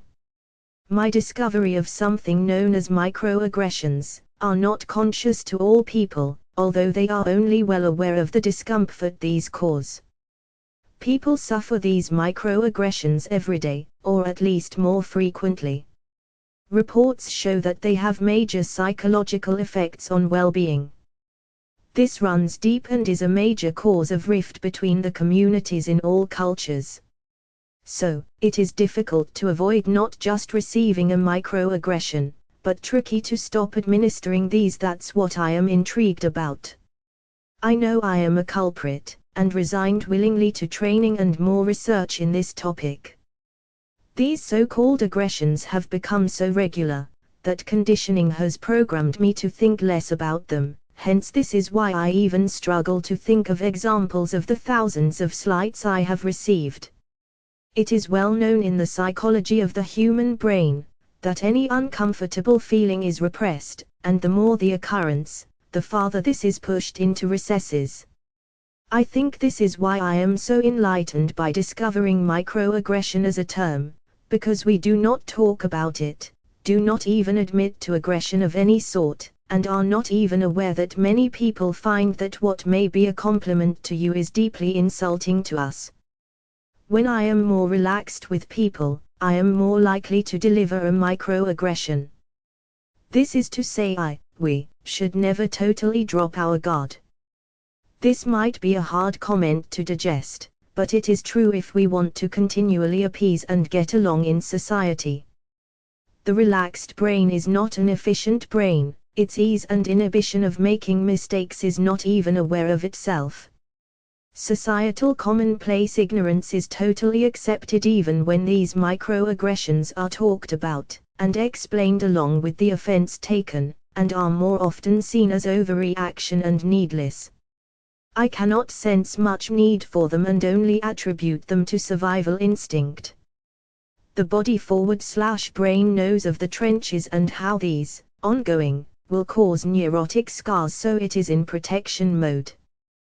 The moral of the story is that we can really harm one another without intent. No wonder then there is corruption. Not only is civilization causing harm to our neighbors, unknowingly there are those that do this deliberately. Deliberate to know as much as possible, do your research, and listen to books. I find audio books easier, getting through 3 a night in my discovery time. You can learn so much, and you will grow. Unspoken agreements. The first thing I have to say is that, whether you are aware of them or not, silent agreements are contagiously rectifying and dangerous. Without saying, with assumptions of sameness, this can cause massive upset, yet they are routine. Evolution has not taught us they cannot be relied on. Yet have you ever said, that goes without saying? Some agreements are known, but it is good to talk about what you assume. I have found the relationships of friends to flounder because of these unspoken mysteries. Your sense of humility and connectedness probably is slightly off-key. Not that one will agree with absolutely everything, and assumptions are not exactly accurate anyway. Relationships are difficult, and communication has many facets. Beliefs lead to other worlds, and we live in an affluent social setting. Life is the trickiest beauty. Avoiding conflict does not usually lead to peace. Reference: MLONs, S.R. Banks, L.D. Anderson. Silent agreements. Be honest and open about what you think and feel, but not with everyone. Discretion is recommended, only those closest should you totally trust and reveal yourself to. I speak from my experiences with trust, deceit and treachery. This does not have to be the way things are. Talk, and just talk openly. Open conversation is the savior for what you are looking for. Exclusion of awareness. This is my plight. Larger than you may think or can appreciate, but coming from a disability and mental health background, I experienced both these in severe forms. Like many others whose voices are just not listened to, we need to admit that colossal sectors of the community have too little awareness of my kind of experience. No one, or at least not everyone, displays unintentional behavior to portray understanding. For example, have you ever offered a disabled person assistance with something you would find easy? Have you ever underestimated, talked down to unintentionally to a person with a difference? This is what I am referring to. These actions cause bitterness, anger, useless feelings and isolation. Even the most civil of society portray microaggressions that deeply affect the other. In Michael Barron and Tiffany Johnner's book, Subtle Acts of Exclusion, I learned that, apparently calling a person, possibly a black person, articulate is a microaggression. Because saying this suggests, "You're not from here, are ya?" What? I did not know that. Can you comprehend the difficulty we all face trying our best, sometimes, to be inclusive and unoffensive? Paying our intended compliments, but offending others. Understanding and comprehending critical feedback of another's experience will lead you to becoming a better person. Microaggressions are mostly unintended but can affect just as much as deliberate racism or feminism or ableism. There is talk of documenting some microaggressions, which would lead to a better understanding of how innocent words can offend.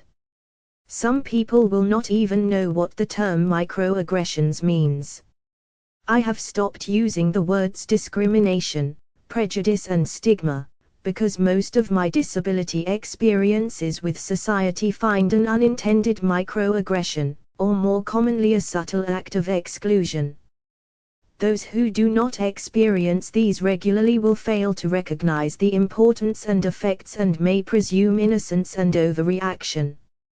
I do not think anything of describing someone by physical factors, the black bloke, that disabled one, both are microaggressions.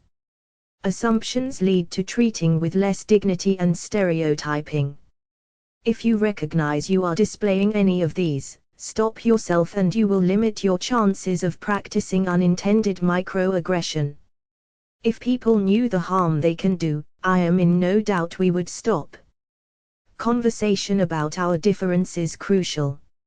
Maura Cullen, in her book, 35 Dumb Things Well-Intended People Say, comments on the saying, "Sticks and stones will break my bones, but names will never hurt me." In reality, she suggests, it ought to be "Sticks and stones will break my bones but names will scar a lifetime." How people are affected by words and statements is something admirable to be aware of. Diversity is massive and learning this, being inclusive, will broaden your life. Also, becoming educated on the lesser-known microaggressions will make you a sublime individual. We have yards to travel, as in this world it does not even enter the vocabulary of most people. Overreaction: we typically overreact when we hear the same thing repeated, so you can understand why people with disabilities get a reputation for seeming to overreact. Different deliverance of said unimportant comment becomes tedious. I have lost hope in many friends, because they totally validate their comments and dismiss my feelings. Now communication is just as vital. Possibly, I could have explained my frustration better, but brain damage affects at length, and is particularly so difficult to understand it is not even understood enough to justify and explain. Privileged and disadvantaged groups typically have communication issues. If a person feels understood, they are more likely to respond. For a moment, just contemplate all the energy they have used repressing upsetting comments, intended or unintended.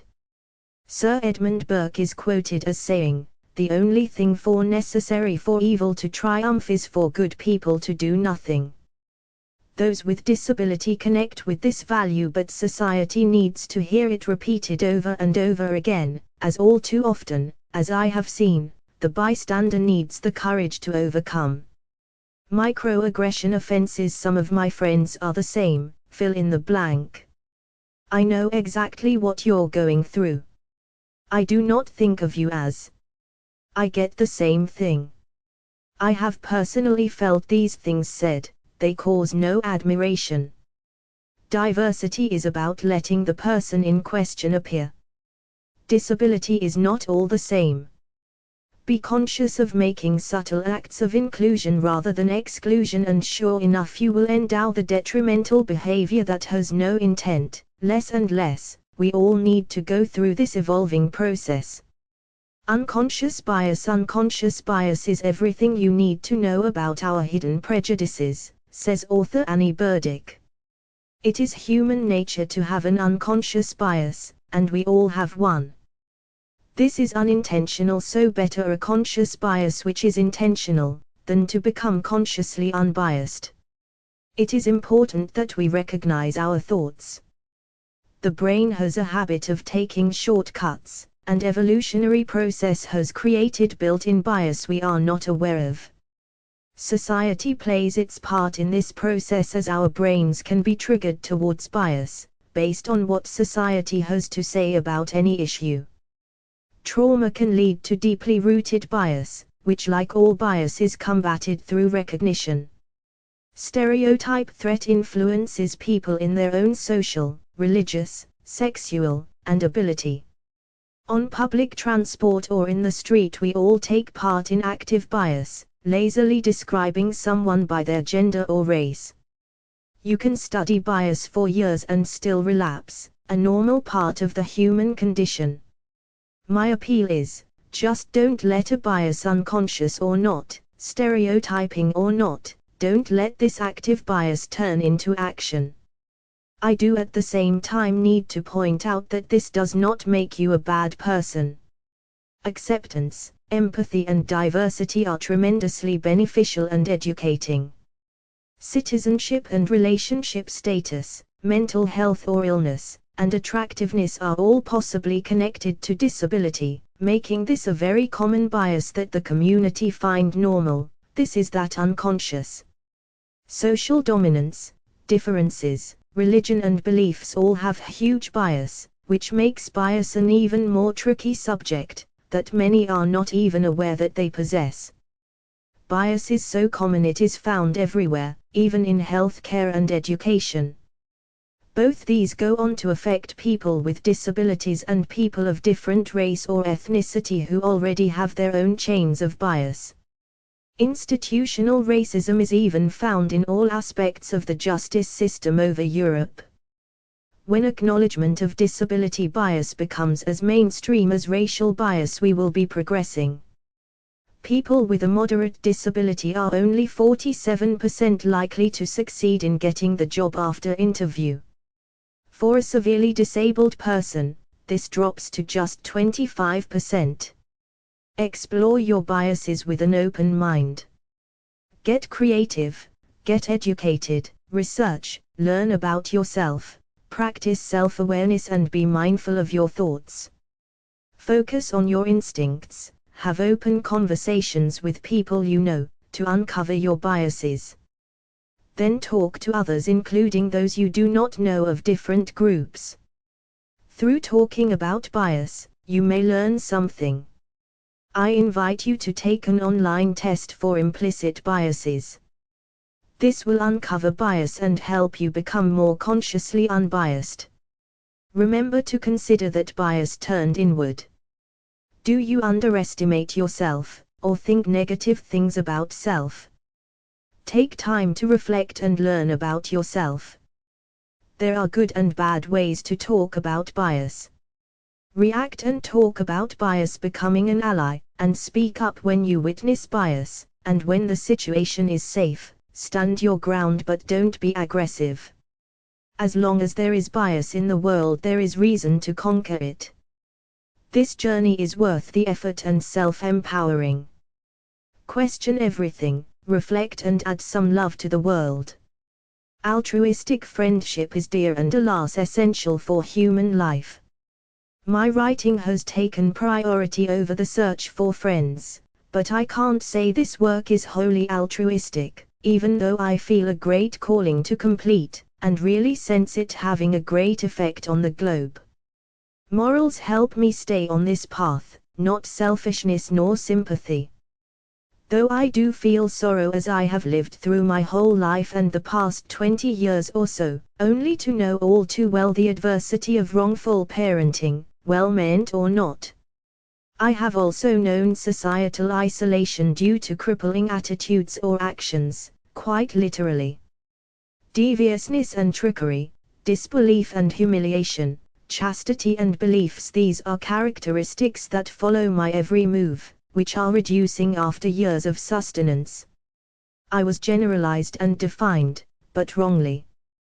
Humankind, I hear, is free to choose of its own free will, whether to ascend in the scale or descend. Moral Powers, a Study of Human Nature. Peter M. Hacker. I disagree, my dignity was robbed and free will became grace. Respect is due to all human beings, but truthfully, with respect that I was not. My self-respect was destroyed, which I trust is beginning to grow again. I feel remorse and repent of my deeds and thoughts. In this isolation, duty and loneliness is adequate punishment for late deliverance and unintentional shameful living. Yet, I shall deliver. Can ideology be virtuous after rationalization was made invisible? I have no capacity for wickedness, but I fell. Rationality is recognized, as is extreme abnormalities and distortions. I didn't intend to be bad, I just was, for whatever reason. Monstrous evil can happen to anyone in any society. There are many larger evils more common than my demon. The Holocaust is just one example and there are dozens of equals. One's morals eat one's soul, but that was accidental negligence. Moral degradation has had a place since. The Teenage Brain Source, The Teenage Brain, a neuroscientist's survival guide to raising adolescents and young adults. I claim to be no expert except from my own experience. I have no kids, and this chapter was greatly inspired by the above book. The teen brain is not a fully developed brain which during this time is at a very special point in its development and growth. Stunning feats of learning are possible, but exuberance of adolescence not only bears fruit so quickly, but is prone to impulsivity, risk-taking, irrational decisions, mood swings and poor judgment. Adults send adolescents mixed messages during this complex phase of their lives. Stare in their faces at this transitional time to help keep them on the right path, as too much free rein is detrimental. Have conversations, be patient and be prepared. Changing their behavior is your responsibility, achieved by remaining a good role model, and an advisor with an ability to explain. Parents can feel helpless but should take responsibility for their teens' irrational changes, as they try to figure themselves out. Teenagers are often treated as adults, and yet during this time between childhood and adulthood they are not. It is a tender time, to put it mildly. Adolescence remains slippery as teens are still working themselves out, made difficult by hormones that the brain is unfamiliar with. The teenage brain may feel the part but is highly underdeveloped with connections. This brain can signal dangers when a crisis arises, but the frontal lobe fails to respond to obvious cues. Talk to teens about the dangers of alcohol, give them case studies you have researched, they are not difficult to find. Teenagers' brains are the most vulnerable yet powerful, hence the irrationalism. Alcohol can directly affect synapses in the brain and memory. The earlier in life and the bigger the binge of the alcohol consumption, the damage can be more severe.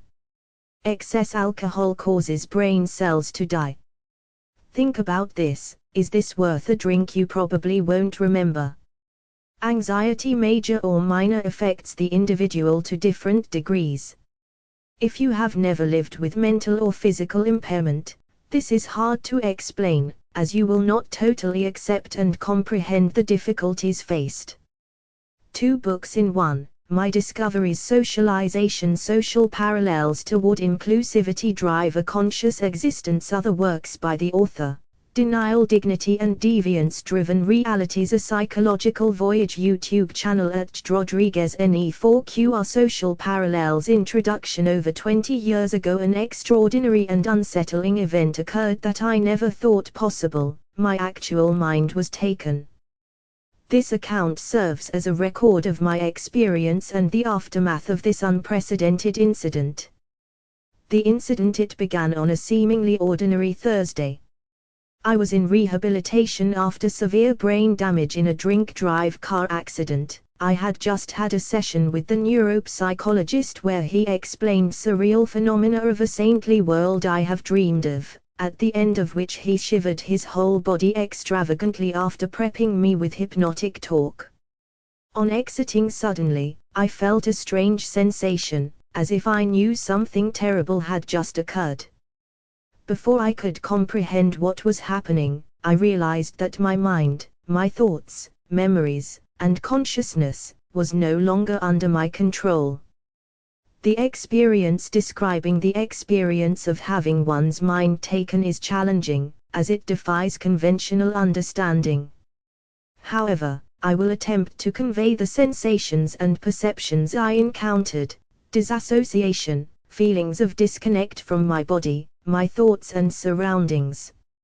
Altered consciousness: any changes in thought processes and awareness were obscenely apparent. I had no control over, even some of my speech and actions seemed guided or controlled by a heavenly force. Loss of control: this resulted in getting accosted by the mental health unit after attempting suicide in severe forms.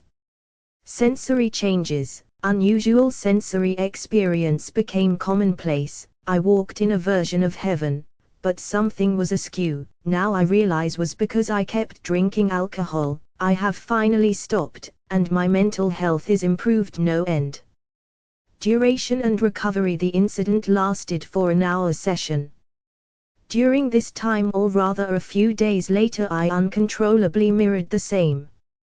The process of regaining control over my mind was gradual and involved strong medication after several suicide attempts. Aftermath and reflection: in the months and years, decades in fact, following this extraordinary event, I have grappled with numerous questions and emotions, questions of a spiritual nature, because that is how he got my attention. He said, "This is a spiritual world." Medical explanations, medical evaluations or theories about what happened were non-existent. That was all in my head. They thought entirely mental health was to blame. Psychological impact: this experience has affected my mental state and daily life. I was reborn after a long year of rehab. Then he takes everything. I am a different person. Existential questions: philosophical or existential thoughts that have arisen from this experience. Believe in your minds. They are so powerful, and the esoteric has a larger role than most give credit for. Support and understanding: reactions from friends, family, and professionals was akin to societal neglect toward any impairment. I lost my few friends, and fallouts with family were constant.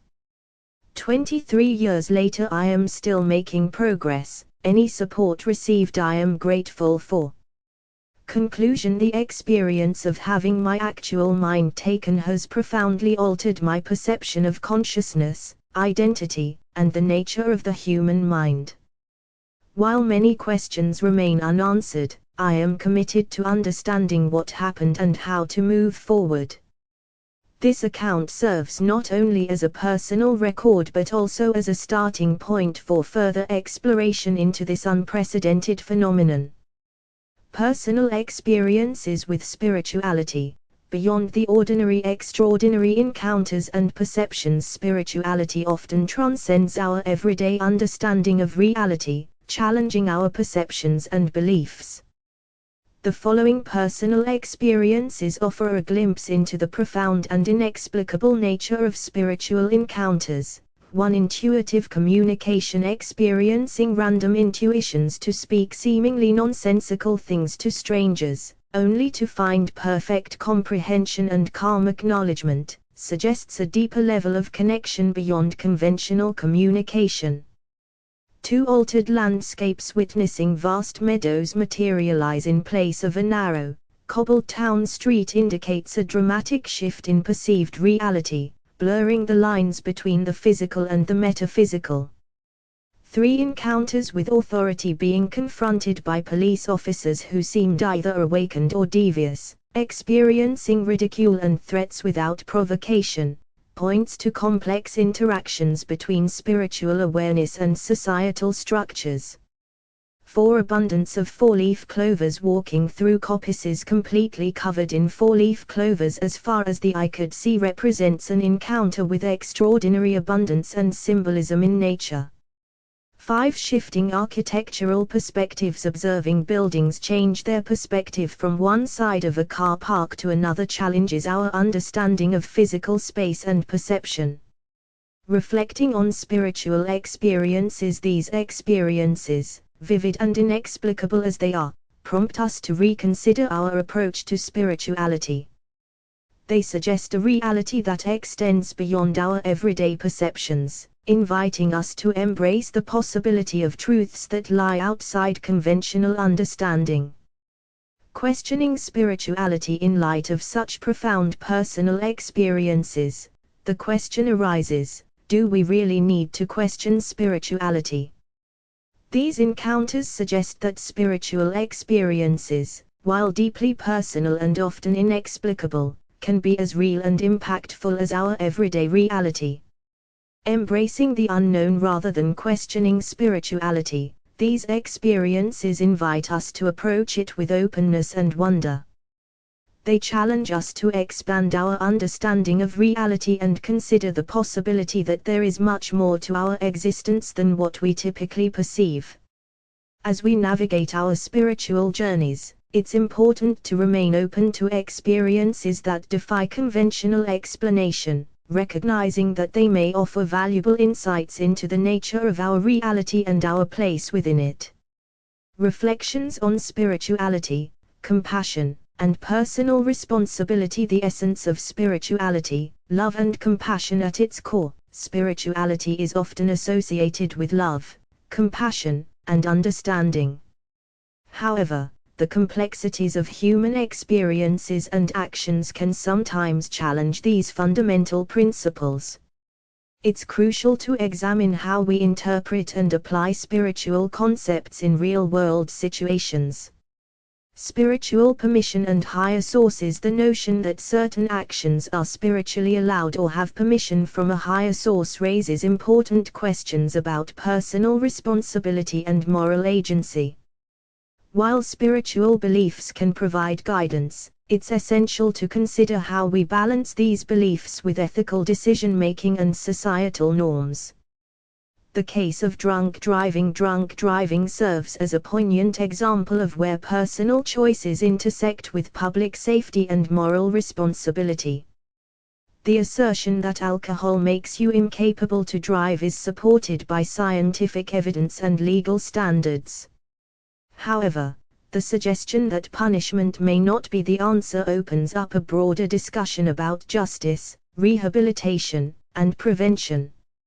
Universal justice and higher power. The idea that someone/body is watching and the universe or God will make a final decision reflects a belief in cosmic justice or divine intervention.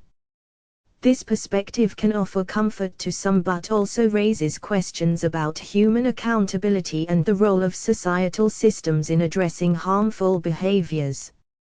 Balancing compassion with accountability. While spirituality often emphasizes love and compassion, it doesn't necessarily preclude the need for personal and societal responsibility. Finding a balance between understanding, forgiveness, and accountability is a complex challenge that individuals and communities continue to grapple with. Moving forward, as we reflect on these issues, it's important to consider, how can we maintain compassion while addressing harmful behaviors? What role do personal responsibility and societal structures play in preventing incidents like drunk driving?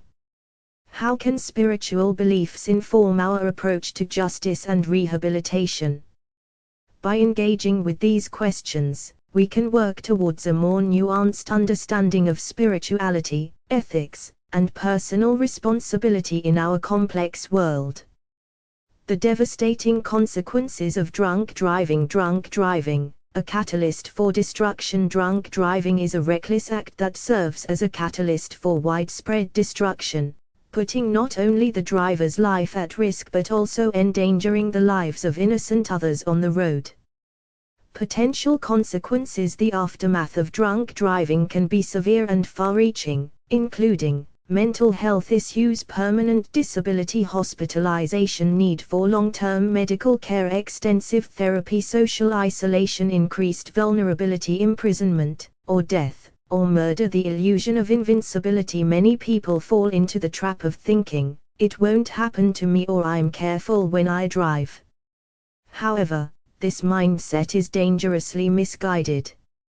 The reality is that impaired driving significantly increases the likelihood of getting into a crash, regardless of the type of vehicle: cars, vans, lorries, mopeds, motorbikes. Zero tolerance. It's crucial to adopt a zero-tolerance approach to drinking and driving.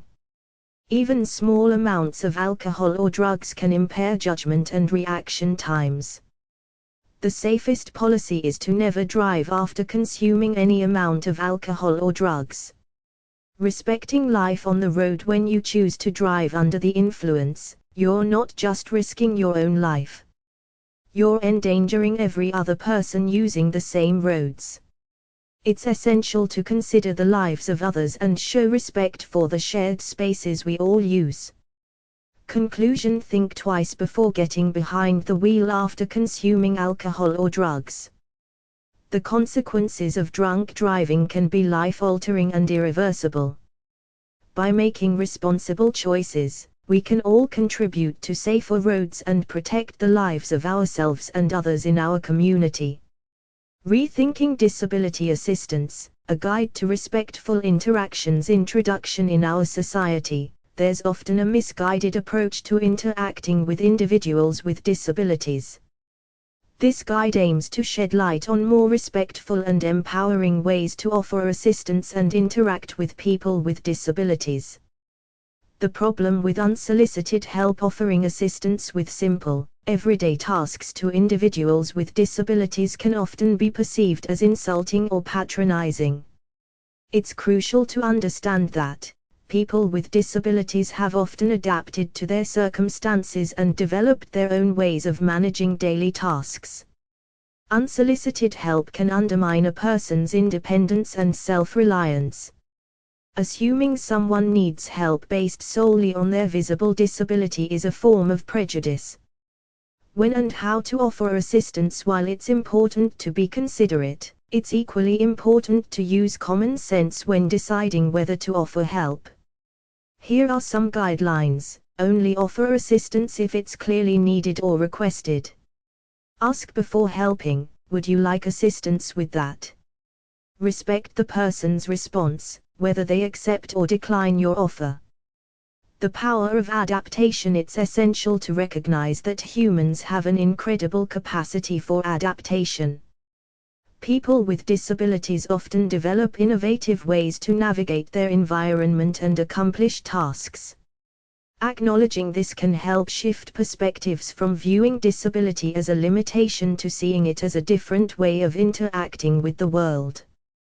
Treating people with dignity. The core message here is to treat individuals with disabilities as you would want to be treated yourself, as a valuable member of the community with respect for their autonomy and capabilities, as an equal, not as someone who needs constant help or supervision. Changing perspectives. Instead of focusing on what a person with a disability can't do, consider their unique strengths and abilities, the insights and perspectives they bring to the community. How diversity in ability enriches our society. Conclusion. By rethinking our approach to disability, we can create a more inclusive and respectful society.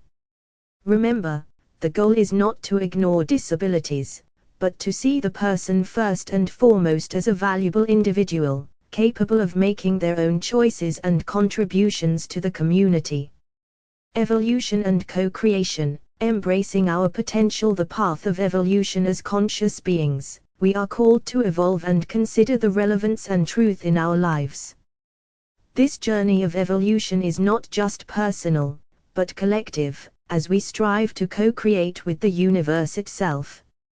Radiating beauty. Each of us has the capacity to radiate beauty into the world. This beauty is not just physical, but encompasses our thoughts, actions, and the energy we project into our surroundings. Embracing possibilities. Trust in the unknown. Faith in our abilities. Courage to face challenges. Joy in transformation. As we evolve, we can find joy in the process of transformation.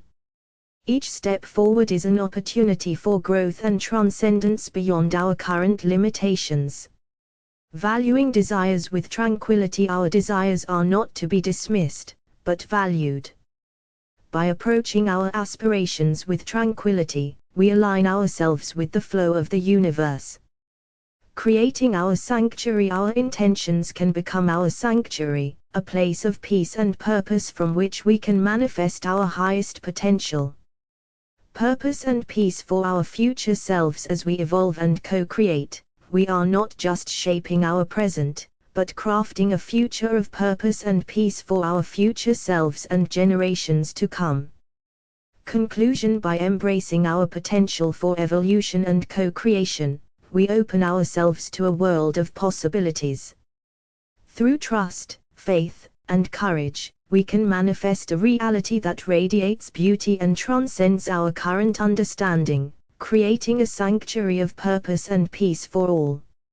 Examples of everyday and harmful bias. Everyday bias examples. Assuming someone's profession based on their gender, for example, assuming a woman is a nurse rather than a doctor, expecting certain behaviors from people based on their age, for example, assuming all older people are technologically inept, making assumptions about someone's interests or abilities based on their race or ethnicity, stereotyping people's personalities based on their birth order in the family, judging someone's intelligence based on their accent or way of speaking. Harmful bias examples. Racial profiling in law enforcement, leading to unfair treatment and psychological trauma. Gender bias in hiring practices, resulting in unequal career opportunities and economic disparities. Ableism in social interactions, causing isolation and mental health issues for people with disabilities. Age discrimination in healthcare,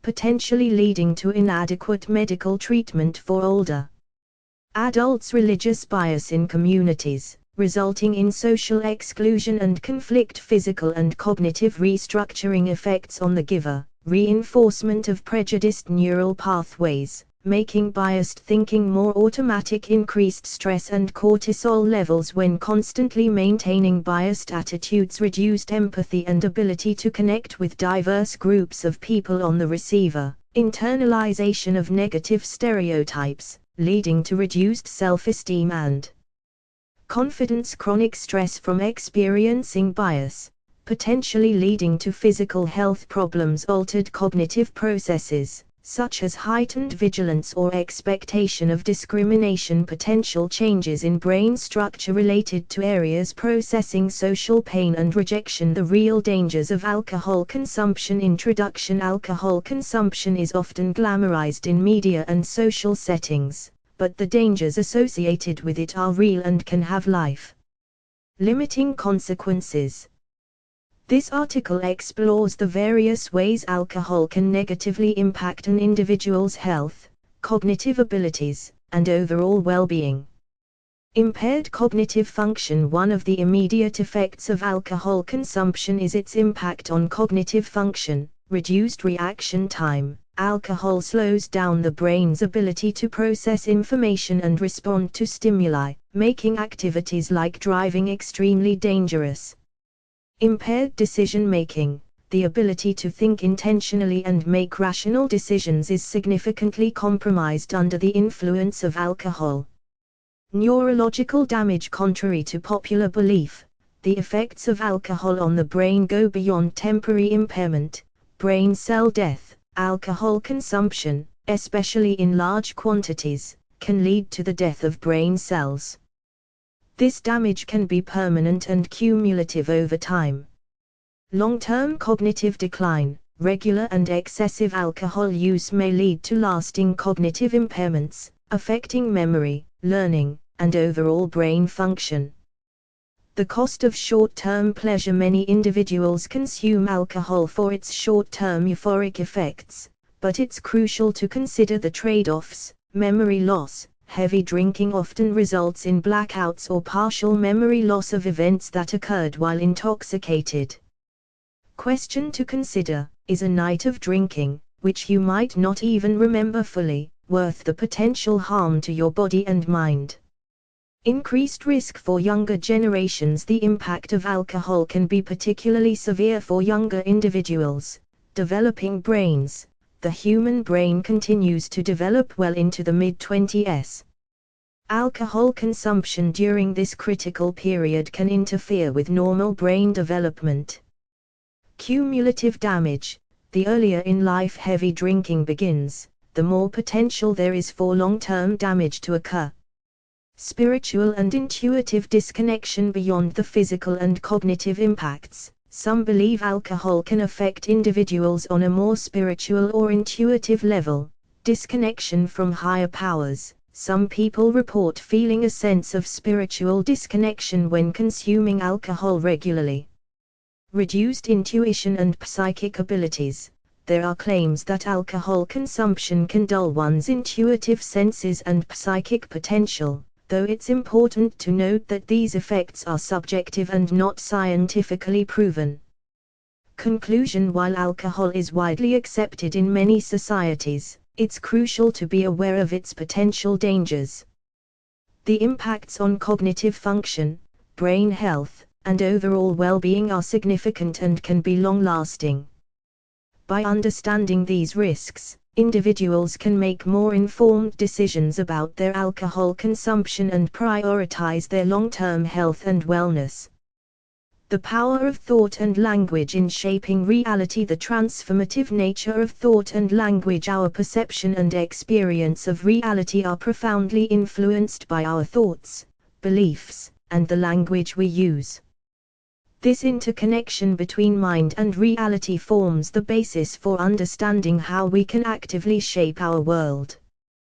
The programming of reality. Our thoughts act as a form of programming that influences our perception and interaction with the world. Mental patterns and beliefs shape our interpretation of events. Habitual thought processes create recurring experiences. Subconscious beliefs influence decision-making and behavior. The power of belief. Belief is a cornerstone in the process of reality adjustment. Strong beliefs can alter perception and physical responses. The placebo effect demonstrates the tangible impact of belief on health. Self-fulfilling prophecies show how beliefs can manifest in reality. Language as a reality-shaping tool. Words and language hold equal power to belief in shaping our reality. The words we use influence our emotional states and responses. Language shapes cognitive processes and decision-making. Verbal affirmations can reinforce positive beliefs and outcomes. The way we describe experiences can alter our perception of them. Practical applications. 1. Mindful selection of words in daily self-talk and communication. 2. Use of positive affirmations to reinforce desired outcomes. 3. Reframing negative experiences using empowering language. 4. Practicing visualization techniques coupled with descriptive language. 5. Engaging in regular reflection on personal beliefs and their origins. The ripple effect. As we adjust our thoughts and language, we create a ripple effect. Personal reality shifts begin to influence immediate surroundings. Changed behavior patterns affect relationships and interactions. Collective shifts in thinking can lead to broader societal changes. Conclusion: conscious reality creation. Understanding the power of thought, belief, and language empowers us to become active participants in shaping our reality. By consciously programming our minds with positive thoughts, cultivating empowering beliefs, and choosing our words carefully, we can create profound changes in our personal worlds and, by extension, contribute to positive transformations in the broader reality we share. Embracing diversity, a call for inclusivity in our society. The challenge of inclusivity in modern society. In our fast-paced world, where time is often at a premium, many individuals find themselves with little opportunity to truly connect with others. This societal hurry can lead to a lack of empathy and understanding, particularly when it comes to those who face unique challenges or have experienced trauma. As a result, people with impairments or differences often struggle to find their place in a society that seems ill-equipped to accommodate their needs. The tendency towards exclusion. Unfortunately, there is a prevalent inclination in our society to isolate or exclude individuals who deviate from what is considered normal. This exclusionary behavior can manifest in various ways, from subtle social distancing to more overt forms of discrimination. Even those with minor differences may find themselves on the receiving end of such treatment, highlighting the depth of this societal issue. The need for evolution. As we progress as a civilization, it is crucial that our social attitudes evolve alongside our technological and scientific advancements. The current state of affairs clearly indicates that we need to cultivate a more inclusive and open-minded approach to human diversity. This evolution of thought and behavior is not just a moral imperative but a necessary step for the betterment of our society as a whole. Embracing differences, a path forward to create a more inclusive world. We must actively work towards fostering empathy and understanding for those with different experiences and abilities, educating ourselves and others about various forms of impairment and trauma, challenging our own biases and preconceptions about normalcy, advocating for policies and practices that promote inclusivity in all areas of life, creating spaces and opportunities for diverse voices to be heard and valued. The benefits of inclusivity. By embracing a more inclusive mindset, we stand to gain a richer, more diverse society with a wider range of perspectives and experiences, improved empathy and social cohesion, enhanced problem-solving capabilities through diverse thinking, a more equitable distribution of opportunities and resources, a society that values and supports all of its members, regardless of their differences. Conclusion: the time has come for us to catch up with the ideals of human evolution, which call for unity and mutual support rather than division and exclusion. By remaining open to differences and actively working towards inclusivity, we can create a world that not only accommodates but celebrates the rich tapestry of human diversity.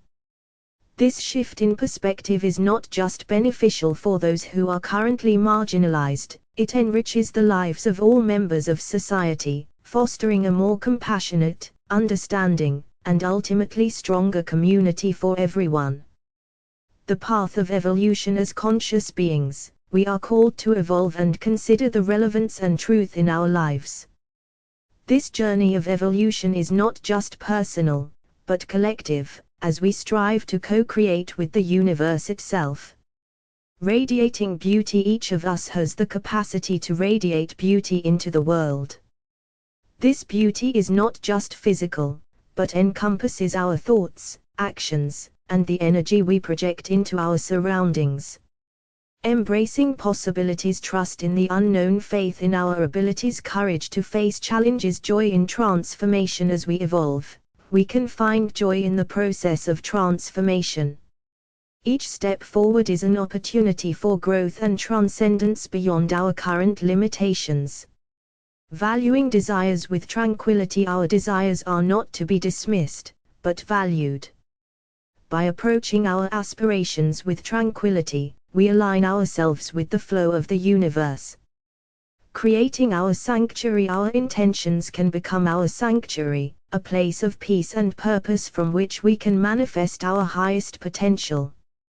Purpose and peace for our future selves. As we evolve and co-create, we are not just shaping our present but crafting a future of purpose and peace for our future selves and generations to come. Conclusion. By embracing our potential for evolution and co-creation, we open ourselves to a world of possibilities. Through trust, faith, and courage, we can manifest a reality that radiates beauty and transcends our current understanding, creating a sanctuary of purpose and peace for all. I hope this book to assist many individuals in almost any area of social life. Dreams are of a totally inclusive, loving and caring social realm. People can get considerate in all the topics I have talked of. Love toward fellow man and woman, your author.